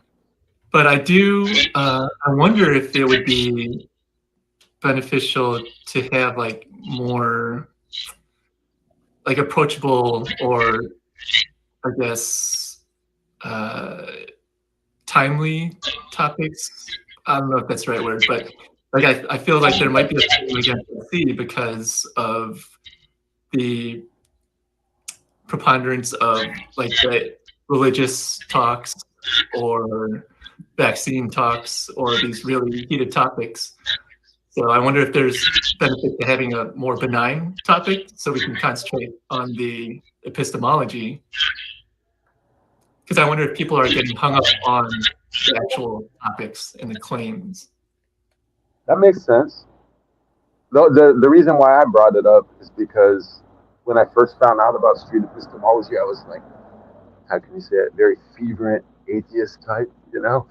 And I was very interested, but it became super, super boring when you just hear the same arguments regurgitated over and over again, and you really don't run across it or I don't run across it in my daily life. I don't know too many people that force religion to be such a topic. Mm-hmm. But with the boring. No, it's actually pretty interesting. But again, when you start hearing the same kind of arguments over and over again, it can lose its luster, so to speak. But the other topics are basically the same mindset. I mean, there's a lot of religious-like thinking when it comes to a lot of these social justice issues. Yep. I think social justice qualifies as a religion. It just doesn't have a core deity. Mm. Right. It's as religious as Buddhism or something. Yeah, it basically is like out of control Buddhism.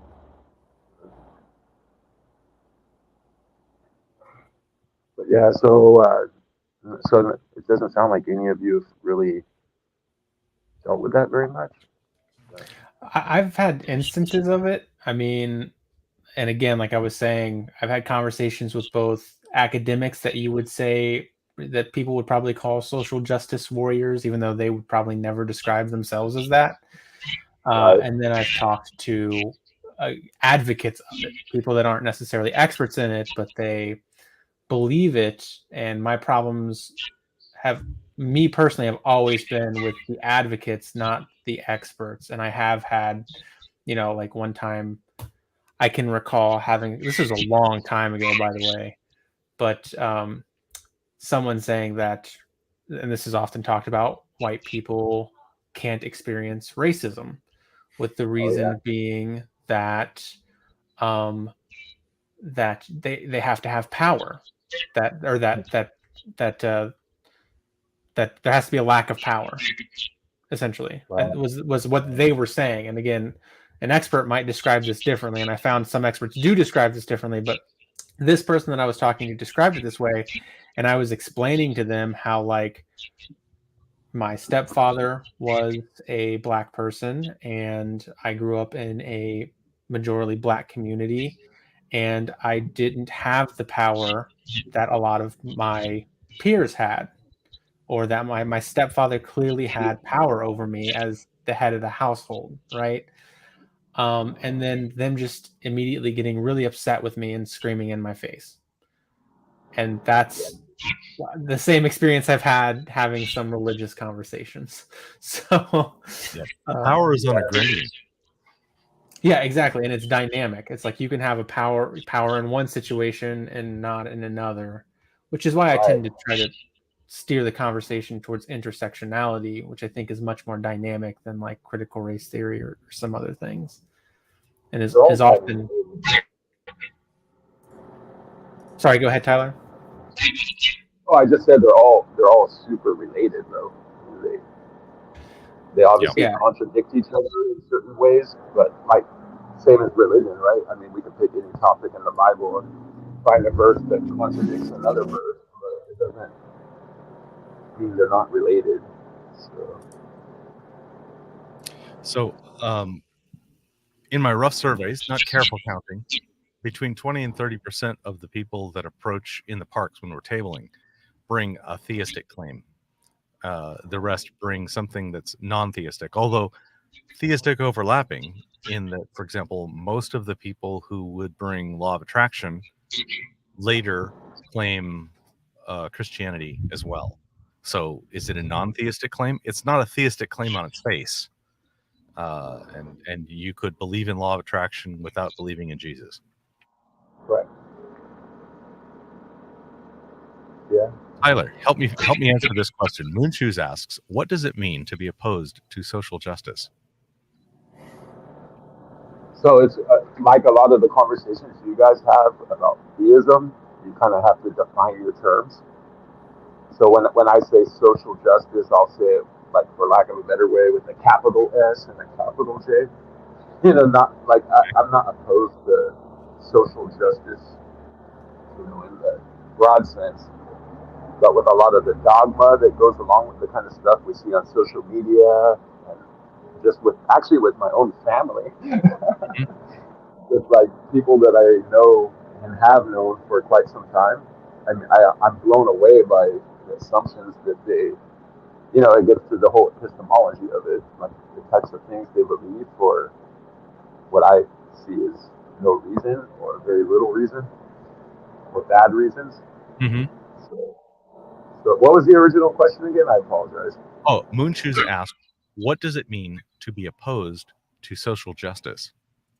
Oh, okay. So if I were to say I was opposed to social justice, I would just mean it in the sense where it disconnects from reality or objectivity in any meaningful way. I see. Okay, so you probably are you a fan of Peter Boghossian? I am. Yeah. Yes. Yeah, I would say he is definitely opposed to the social justice with the capital S and the capital J that you were making reference to. Agreed. Yeah.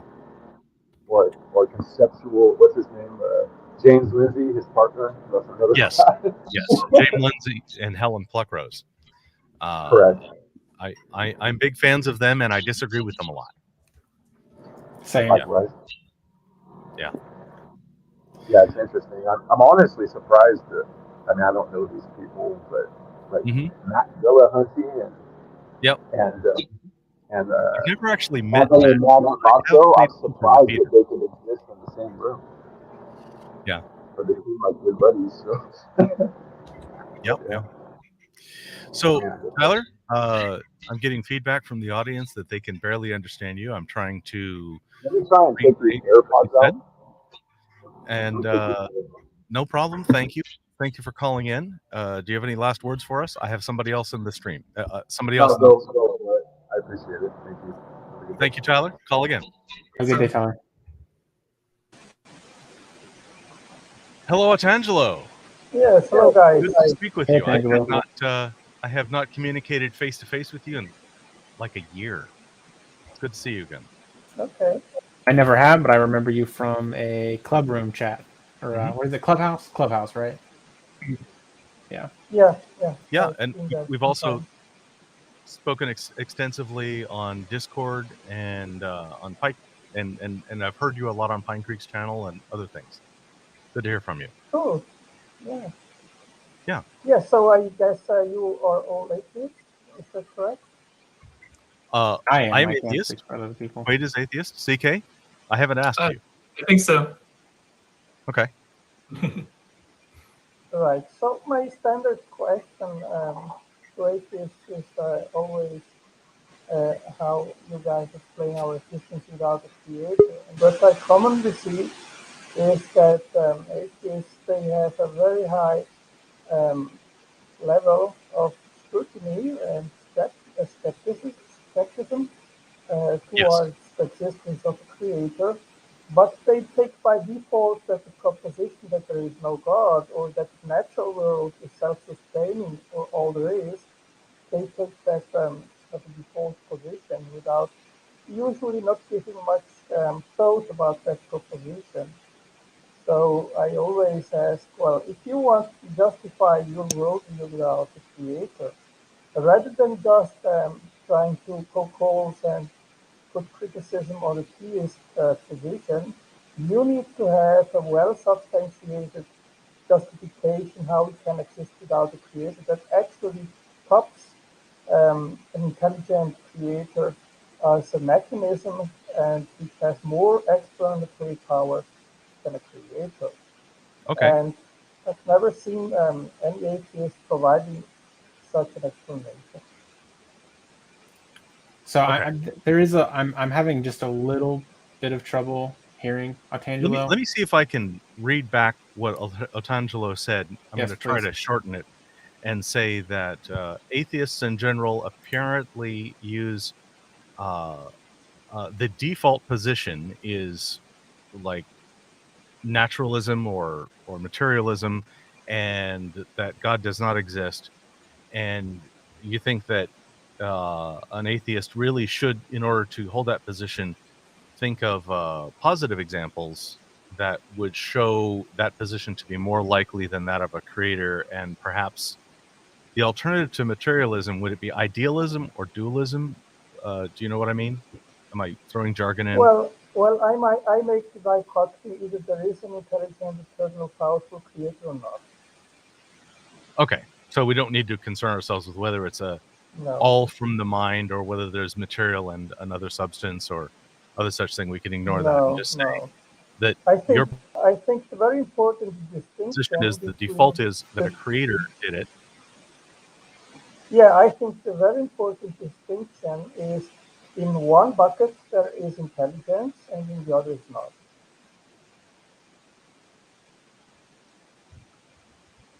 Could you say it again? I've dropped a few words.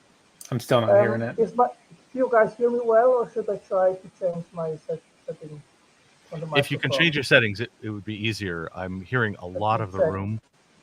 Even though I do think I get the gist. I mean, I think I understand the gist, which is essentially, what... Now? Is it better now? Okay. Yeah, what reasons... Now? It's the same. That's better now?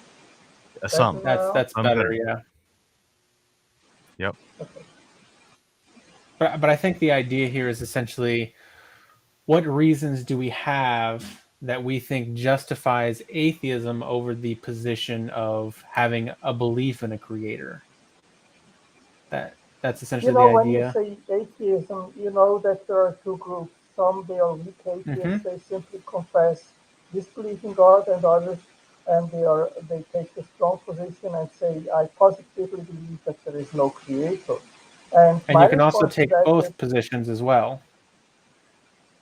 You can also take both positions depending on what is meant by God and who's making the claim.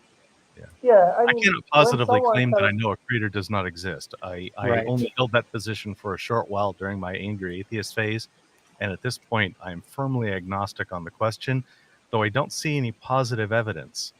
And as far as not putting enough thought into it, I was a strong theist for 40 years and had all of my positive reasons to believe in God slowly crumble one by one. So I took it very seriously for a long time and lost my faith when, the last straw for me was I lost belief in the scriptural authority, but that was really just the last straw for me. I think I put enough time into it.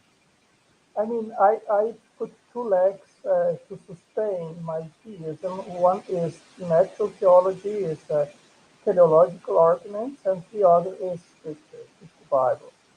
So, what was the name of the argument? The something logical argument, the first one? Natural theology, I think is what he said. Natural theology? Okay. Keep going. Yeah. And then the second one. I always say to weak atheists, which just want to confess their disbelief and want to spend time on that, I don't spend time to communicate to others my disbelief in Santa Claus or in parking pixies or whatever it is. And if you have not even a positive case to defend, I mean, why should I want to know what you disbelieve in? I don't care about that. I want to know what you positively believe and why. Yeah. I can go with that. And I don't want to try to convince you away from the thing. The most I actually want to do with SE is to have you examine your epistemology and your reasons. And then if you change your mind, you change your mind. And if you don't, I see no harm. I don't see an afterlife, therefore I don't think it matters. I am prepared. I am, of course, prepared to defend my worldview, but I think it goes both ways. And when atheists tell me, well, you make the claim you have burden of proof, and I just said, if I engage someone, then you have also to have a positive case. If you don't have, then it's a waste of time. Yeah, I don't mind being asked to take on the burden of proof for my positions. I'm perfectly willing to step up to that, and I don't need to avoid the burden of proof. I'm okay with it. Yeah, me as well. But I'm wondering if CK has any thoughts on this at all, just because we haven't heard a lot from him. Not to put you on the spot, CK. I'm just wondering if you're digesting any of this. Yes, we're going to put him on the spot. Yeah, I'm having a little trouble following along, but I feel like so my thing is, what I'm getting hung up on is I'm less concerned with the claim and more interested in the exploration of the reasoning for the claim. So the actual epistemology. So it's not necessarily about the worldview itself, it's how you got to that worldview and the process to get there. And to that end, we've got 5 more minutes. I've got Brenda in the green room. Altangelo, I'd like to invite you to come and speak to us directly on a show specifically with you. You be our special guest, and I would like for you to grill us on our positive claims or whichever, and also take the time to present your own. And before we do that, let's also, work out microphones and things like that so it works better. I agree. And I'm totally happy to do that offline, work out microphones. I'm good at microphones. I proclaim I have positive evidence that I'm good at microphones. I'm happy to help make that work better. So, Altangelo? Yeah, I put my email in the side chat, in the private chat, so you can contact me privately and we can set it up. Yep. I'm going to sure I type this right. Throwing in the main chat my email. Hit me up. Thanks for coming in, Altangelo. Thank you, Altangelo. I'm interested to talk to you too about all this. Yeah. And I'm going to switch over to Brenda. Thank you. I'll see you next time. Hello, Brenda. I am willing to go late to hear you out.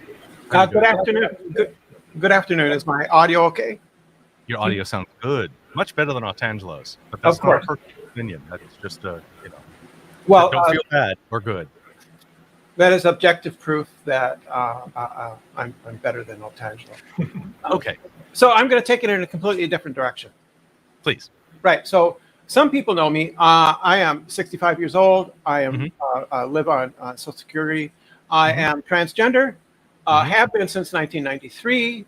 I want to bring up. I would argue before then. What transitioned and got my name changed. I know. I'm messing. I'm fairly liberal, and I want to explore what people call woke culture or social justice culture. I am, by the way, taking because I'm a senior. I'm taking courses at the University of Minnesota for catch this, $10 a credit. Ooh, nice. Not towards degrees, though. However, so if I want to get a degree, I'd have to take them over again and pay full tuition. If you're retired, how much can a degree really help? That's true too. Makes me feel better. It makes me feel better about myself. That's a good reason. So, woke culture. I have have mixed feelings about this because I see very conservative, reactionary people. Indeed, there was an attempted coup in the United States from the right. It feels to me like that is a larger issue than woke culture. Nevertheless, I see excesses from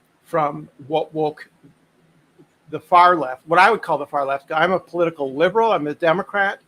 But I can see points on their side also, because when I have been long in this quote unquote debate community, I mean, there's a large number of websites, Discord channels, Clubhouse debates channels, and other places where I simply enjoy debating with people. I debate about various topics, flat earth, creationism versus evolution, the existence of God, various philosophical issues, and I receive a disproportionate amount of abuse directed at me from the other side relating to my gender identity and my preferred gender expression, however you want to put it, right? So I think that there is a point to the criticism, right, that much of this is intended to stifle stifle debate from the right wishes to stifle debates. And nevertheless, can I add also the left wishes to stifle debate? I would agree with that. I think both sides have a tendency to, and I'm trying to think of a word here, a word for to circle the horses, circle the wagons. Yep. To live in an echo chamber. Yeah. And I believe in open debate, but I don't believe in no rules. Okay. So if people engage in personal attacks, which is what they do when I'm sure both sides do it. What people do commonly when they feel that they are losing a debate is they will engage in personal attacks because it is a defense mechanism. Yeah. So I have had a lot of exposure to psychotherapy, because that's part of just the experience of being transgender, and defense mechanisms are something that we were taught quite a bit about. But at the same time, I mean, it's kind of fair to say that, I mean, the complaint from the right is that the left stifles their speech. But it is my experience that the right also wants to stifle my speech by making the environment so toxic that it's difficult for me to stay. And then I can't, and that they'll say things like, well, if you find it so offensive here, why are you here? Well, the reason I'm there is because I enjoy debating. And if I chose not to go in, then I'm not doing what I want to do. I want to have debates, but I don't want to be personally attacked. Yeah. Right? Yeah. Get Romans chapter 1 on your ass. Yeah, this actually goes. It's a difficult issue. And so I'm putting this out there for you guys to critique if you wish. Okay. Yeah, one thing that I'm thinking when you say this is like, this is why I have a rule of I'll never argue with the crowd. Like, and I see people do that. They will go to a Ben Shapiro talk, and they, knowing that there's going to be the crowd is probably mostly going to be Ben Shapiro sympathizers, and try to debate with Ben Shapiro off the stage when Ben Shapiro has the mic. And that's why I won't do that, because I understand that as much as I love debate and I love open, honest debate, that's not a circumstance for open, honest debate. So I refuse to engage in certain conversations with people. And to me, that's not stifling debate. That's wanting a good condition and environment for debate. And that's just not one. Yeah. So I feel fairly confident that many of my positions I can defend reasonably well. Maybe not all of them, but I feel that if your belief is you have sufficient backing for your belief rather than simply an appeal to emotion, that you should welcome criticism, but that people in the regular world, no, they don't feel that. They feel they have an emotional investment or attachment to their beliefs, such that if criticism of their beliefs is interpreted as a personal attack, right? And I try not to do that, but I get pretty angry sometimes because you cannot help how they might perceive it. I've had a lot of conversations with people where I think I'm just bringing a counterfact or even just illuminating the other side's position, and I get hit up with, "Oh, you're a transphobe," or something like that. And well, on this particular panel, I am, let's see, I am way over to the left. I can't move myself further left here, but in terms of trans, I am way. Go ahead. Oh, okay. Well, maybe I'm wrong, but there's lots of room on the left and the right. Yeah, there's lots of room on the left and the right, no doubt. And while remaining inclusive, I stand about as far to the left on those issues as I can. Right. So it does help to It is really hard, however, and I find it really hard sometimes to maintain your composure and at the same time give the other side and say, okay, let me steelman your position, or please tell me if I have understand you correctly, and here's what I think you're trying to say. And if the other person is very angry still because they feel threatened, the natural instinct for people when they feel threatened is to attack, and so it can be really difficult, and I've experienced that difficulty. Yeah, and I was going to say too, to speak on something else that you were talking about in regards to emotions, like my thoughts on this are to never, like, I don't try to not feel angry. I try to acknowledge the anger that I'm having. So I think that's one thing that can often hold us up and then result in us actually emoting stronger than we want to, is not recognizing those emotions. So I go into debates where I know I feel strongly about something, knowing that I may have feelings. I'm probably going to have strong feelings on it, and that's okay. But what's important is to stay as aware as I can of those feelings and to manage them on my own, rather than emoting them and making my emotions the other person's responsibility at that point. This can be a tough order sometimes. Oh yeah, this can be tough. So, I don't know how much time you have left, and I don't know if I want to get into it yet. I would like at some time to explore -6 minutes, but that's not a rule we have to follow. At some point, I'd like to explore what is a woman. Sure. Yeah. Maybe if you don't have time, maybe this should be, if I reached on Tangelo with that, I obviously want to include you. Right. Maybe this is a show where you are the special guest. Are you okay with that? I agree with that too. Yeah. So I can leave a food for thought for people, which is that there is a condition known as androgen insensitivity, where people with full XY chromosomes are born with a vagina, with a breast, and simply don't develop the secondary sexual characteristics. Thinking Castor Semenya. Am I saying her name right? Castor. She's a runner. Oh, yeah. Who got very controversial with the sports authorities in Europe, I think. Well, I used to work in a medical clinic, and I had I would peruse their old books section in the medical library. In addition to, I sort of an artist, I would draw skeletons. But they had an old book on endocrinology from the 1950s, and it had it said 18-year-old patient presents, has questions. Why am I not getting my period? Why am I not developing any pubic hair?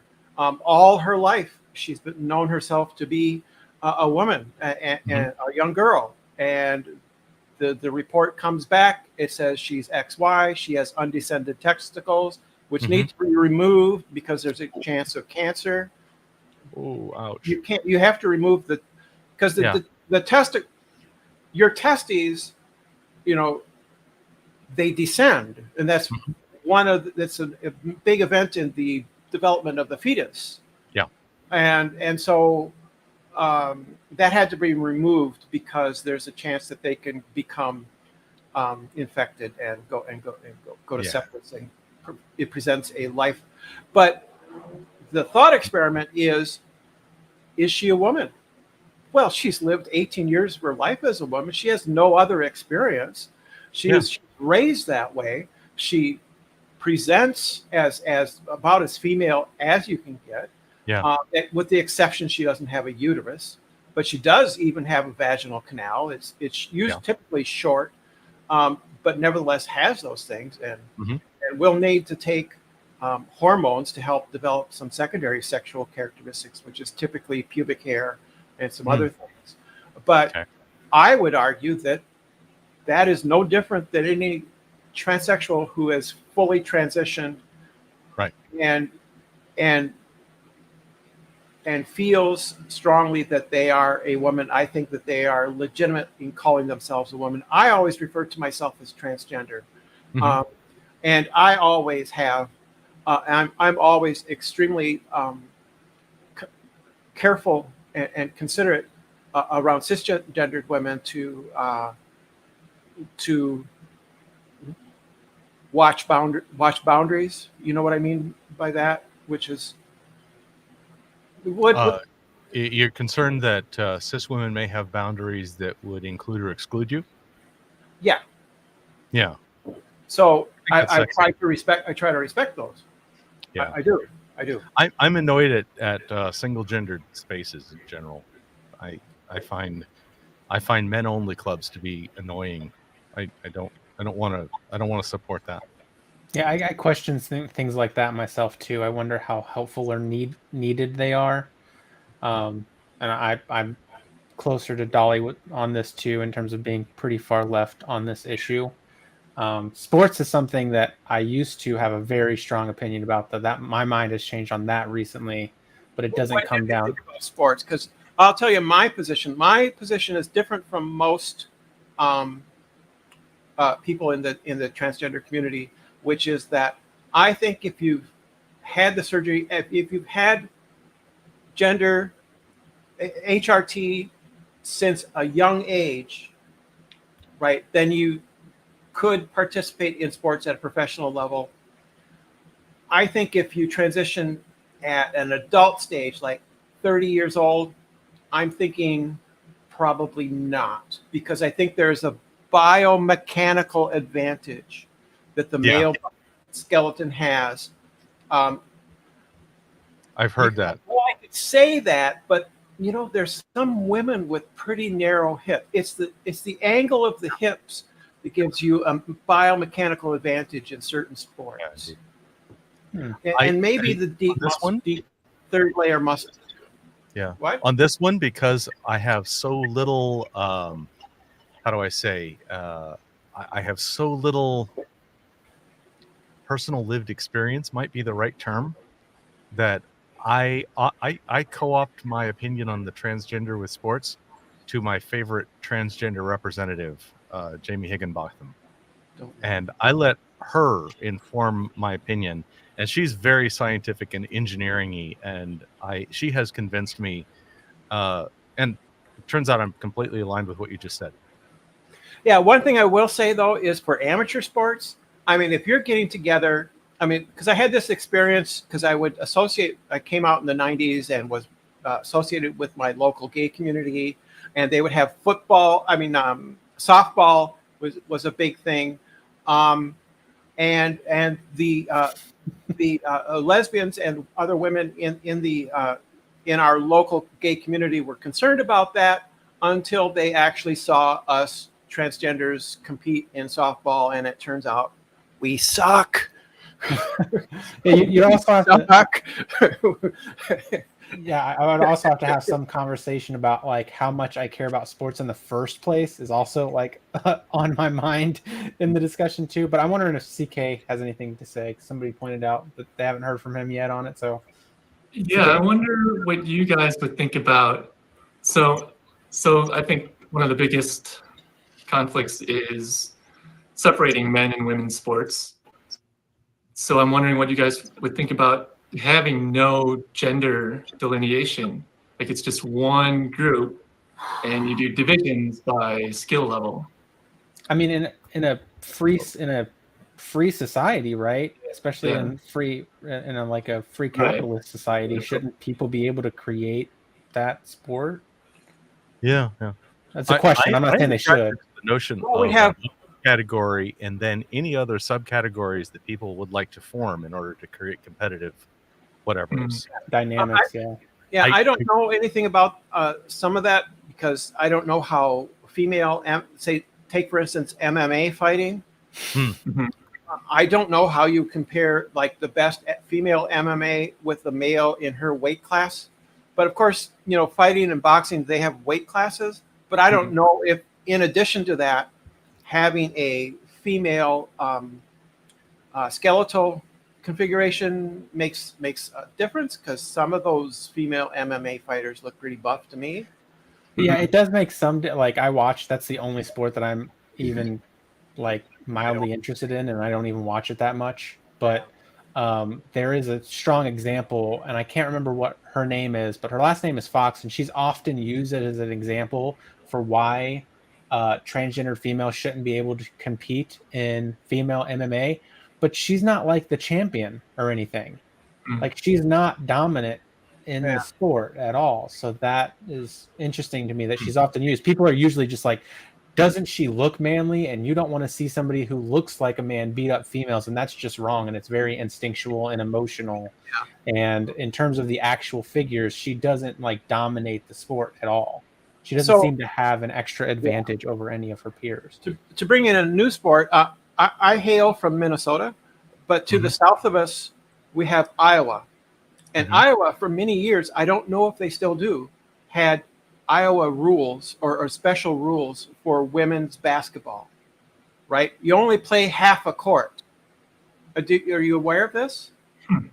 Those was years ago. I don't know if it's gone away, but years half a court wide, or how do we make a half area? There's a group of players, female players on each court, right? And they can't cross the center line. They have to pass the ball when you're advancing the ball.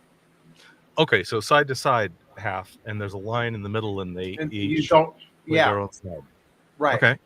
And so it's very maybe that has just disappeared, but it used to be female women's basketball was done that way in a number of places. It was in Iowa, and so the rules were a little bit different. And I think that it's an improvement to make it to equalize that and to not have excessively special rules for women competing in sports that tends to discount their athletic abilities, because women can play basketball. They tend to be shorter than men, so they're at a disadvantage as far as height, perhaps. But if you have a rule, we have under 6 foot leagues in basketball. We could have under 5'10". We could have 6'2". We could have all these things. Yeah, I believe in women's rules. Tied to something that isn't about what's in your pants. Well, people are so worried about that. Yeah, they are, especially in contact sports. I think wrestling or boxing, there is such, at least in my country, there's such a strong pushback against actual like contact fighting with the opposite gender. That's like, oh no, and people can't do that, but it's fine to beat on somebody of your own gender. I used to work. Weird thing. I used to work as a cashier in a food court in a mall, and we had a large number of Middle Eastern Muslim men, conservative, and we were taught specifically, you drop the change into their hand, you do not touch them. Okay. Yeah, that's a rule. These were men, Muslim men from Saudi Arabia. You do not, as a woman, you do not initiate contact with the male Muslim man. And so some places have very strict rules, social rules about that. Yeah, and that's just respecting their own learned boundaries. Well, yeah, it doesn't even have to be political. Yeah, but that would illustrate their discomfort with contact between the genders. Oh, okay. Well, I don't know what else to say. No, that's thank you very much. Come back another time.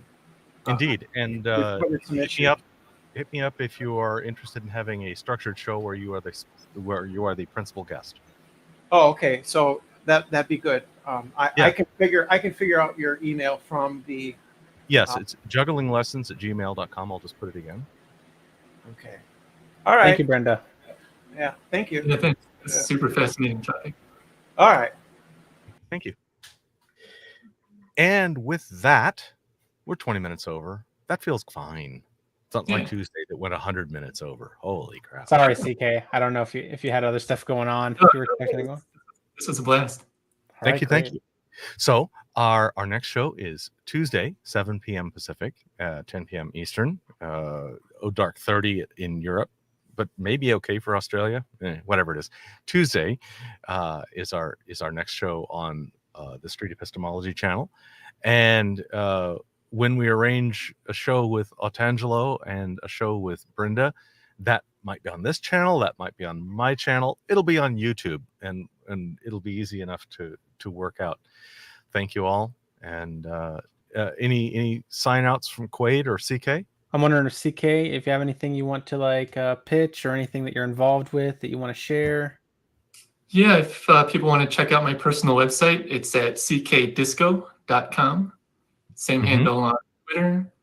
And the current endeavor is with a startup that me and my partner started called Forces of Equal. And we're exploring podcasting and maybe video and YouTube kind of stuff. And I'm kind of really intrigued about doing SE out in my local community. So we have a Thursday night market nights going on in the summer in downtown area. And so it seems like it might be a good opportunity to set up a table. So I'm kind of thinking about doing something like that. So we'll see.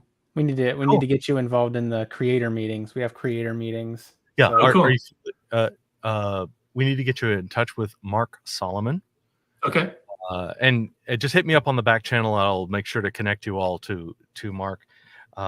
Street Epistemology International's one of the main missions is to support creators in the financial and the technical and the emotional and the social and all the ways to make street epistemology more public and more viral and a little bit to make sure we're not going off on a tangent that makes anybody look bad. But really, there's not much of that. That's not hardly a problem. We all have such good goes. So yeah, let me make sure that you get in contact with Mark Solomon, who's recently 2 months ago, the person in charge of that particular group. Okay. Outreach. And you can catch me on What's Your Argument, and I'm sure I'm gonna try to make content eventually. So. Yep. Licorice Liquor. Yes, very much. I would love to have a conservative view on that particular subject. If you would like to have a show specifically structured around you, that's fine. Or otherwise, you let me know. You have my email address. Hit me up. We'll make it happen. And no problem with you being disrespectful. I can already tell you are. Thank you much. And with that, bye. Thanks, y'all. The other hand, so I can hit the end broadcast button with this one. Bye.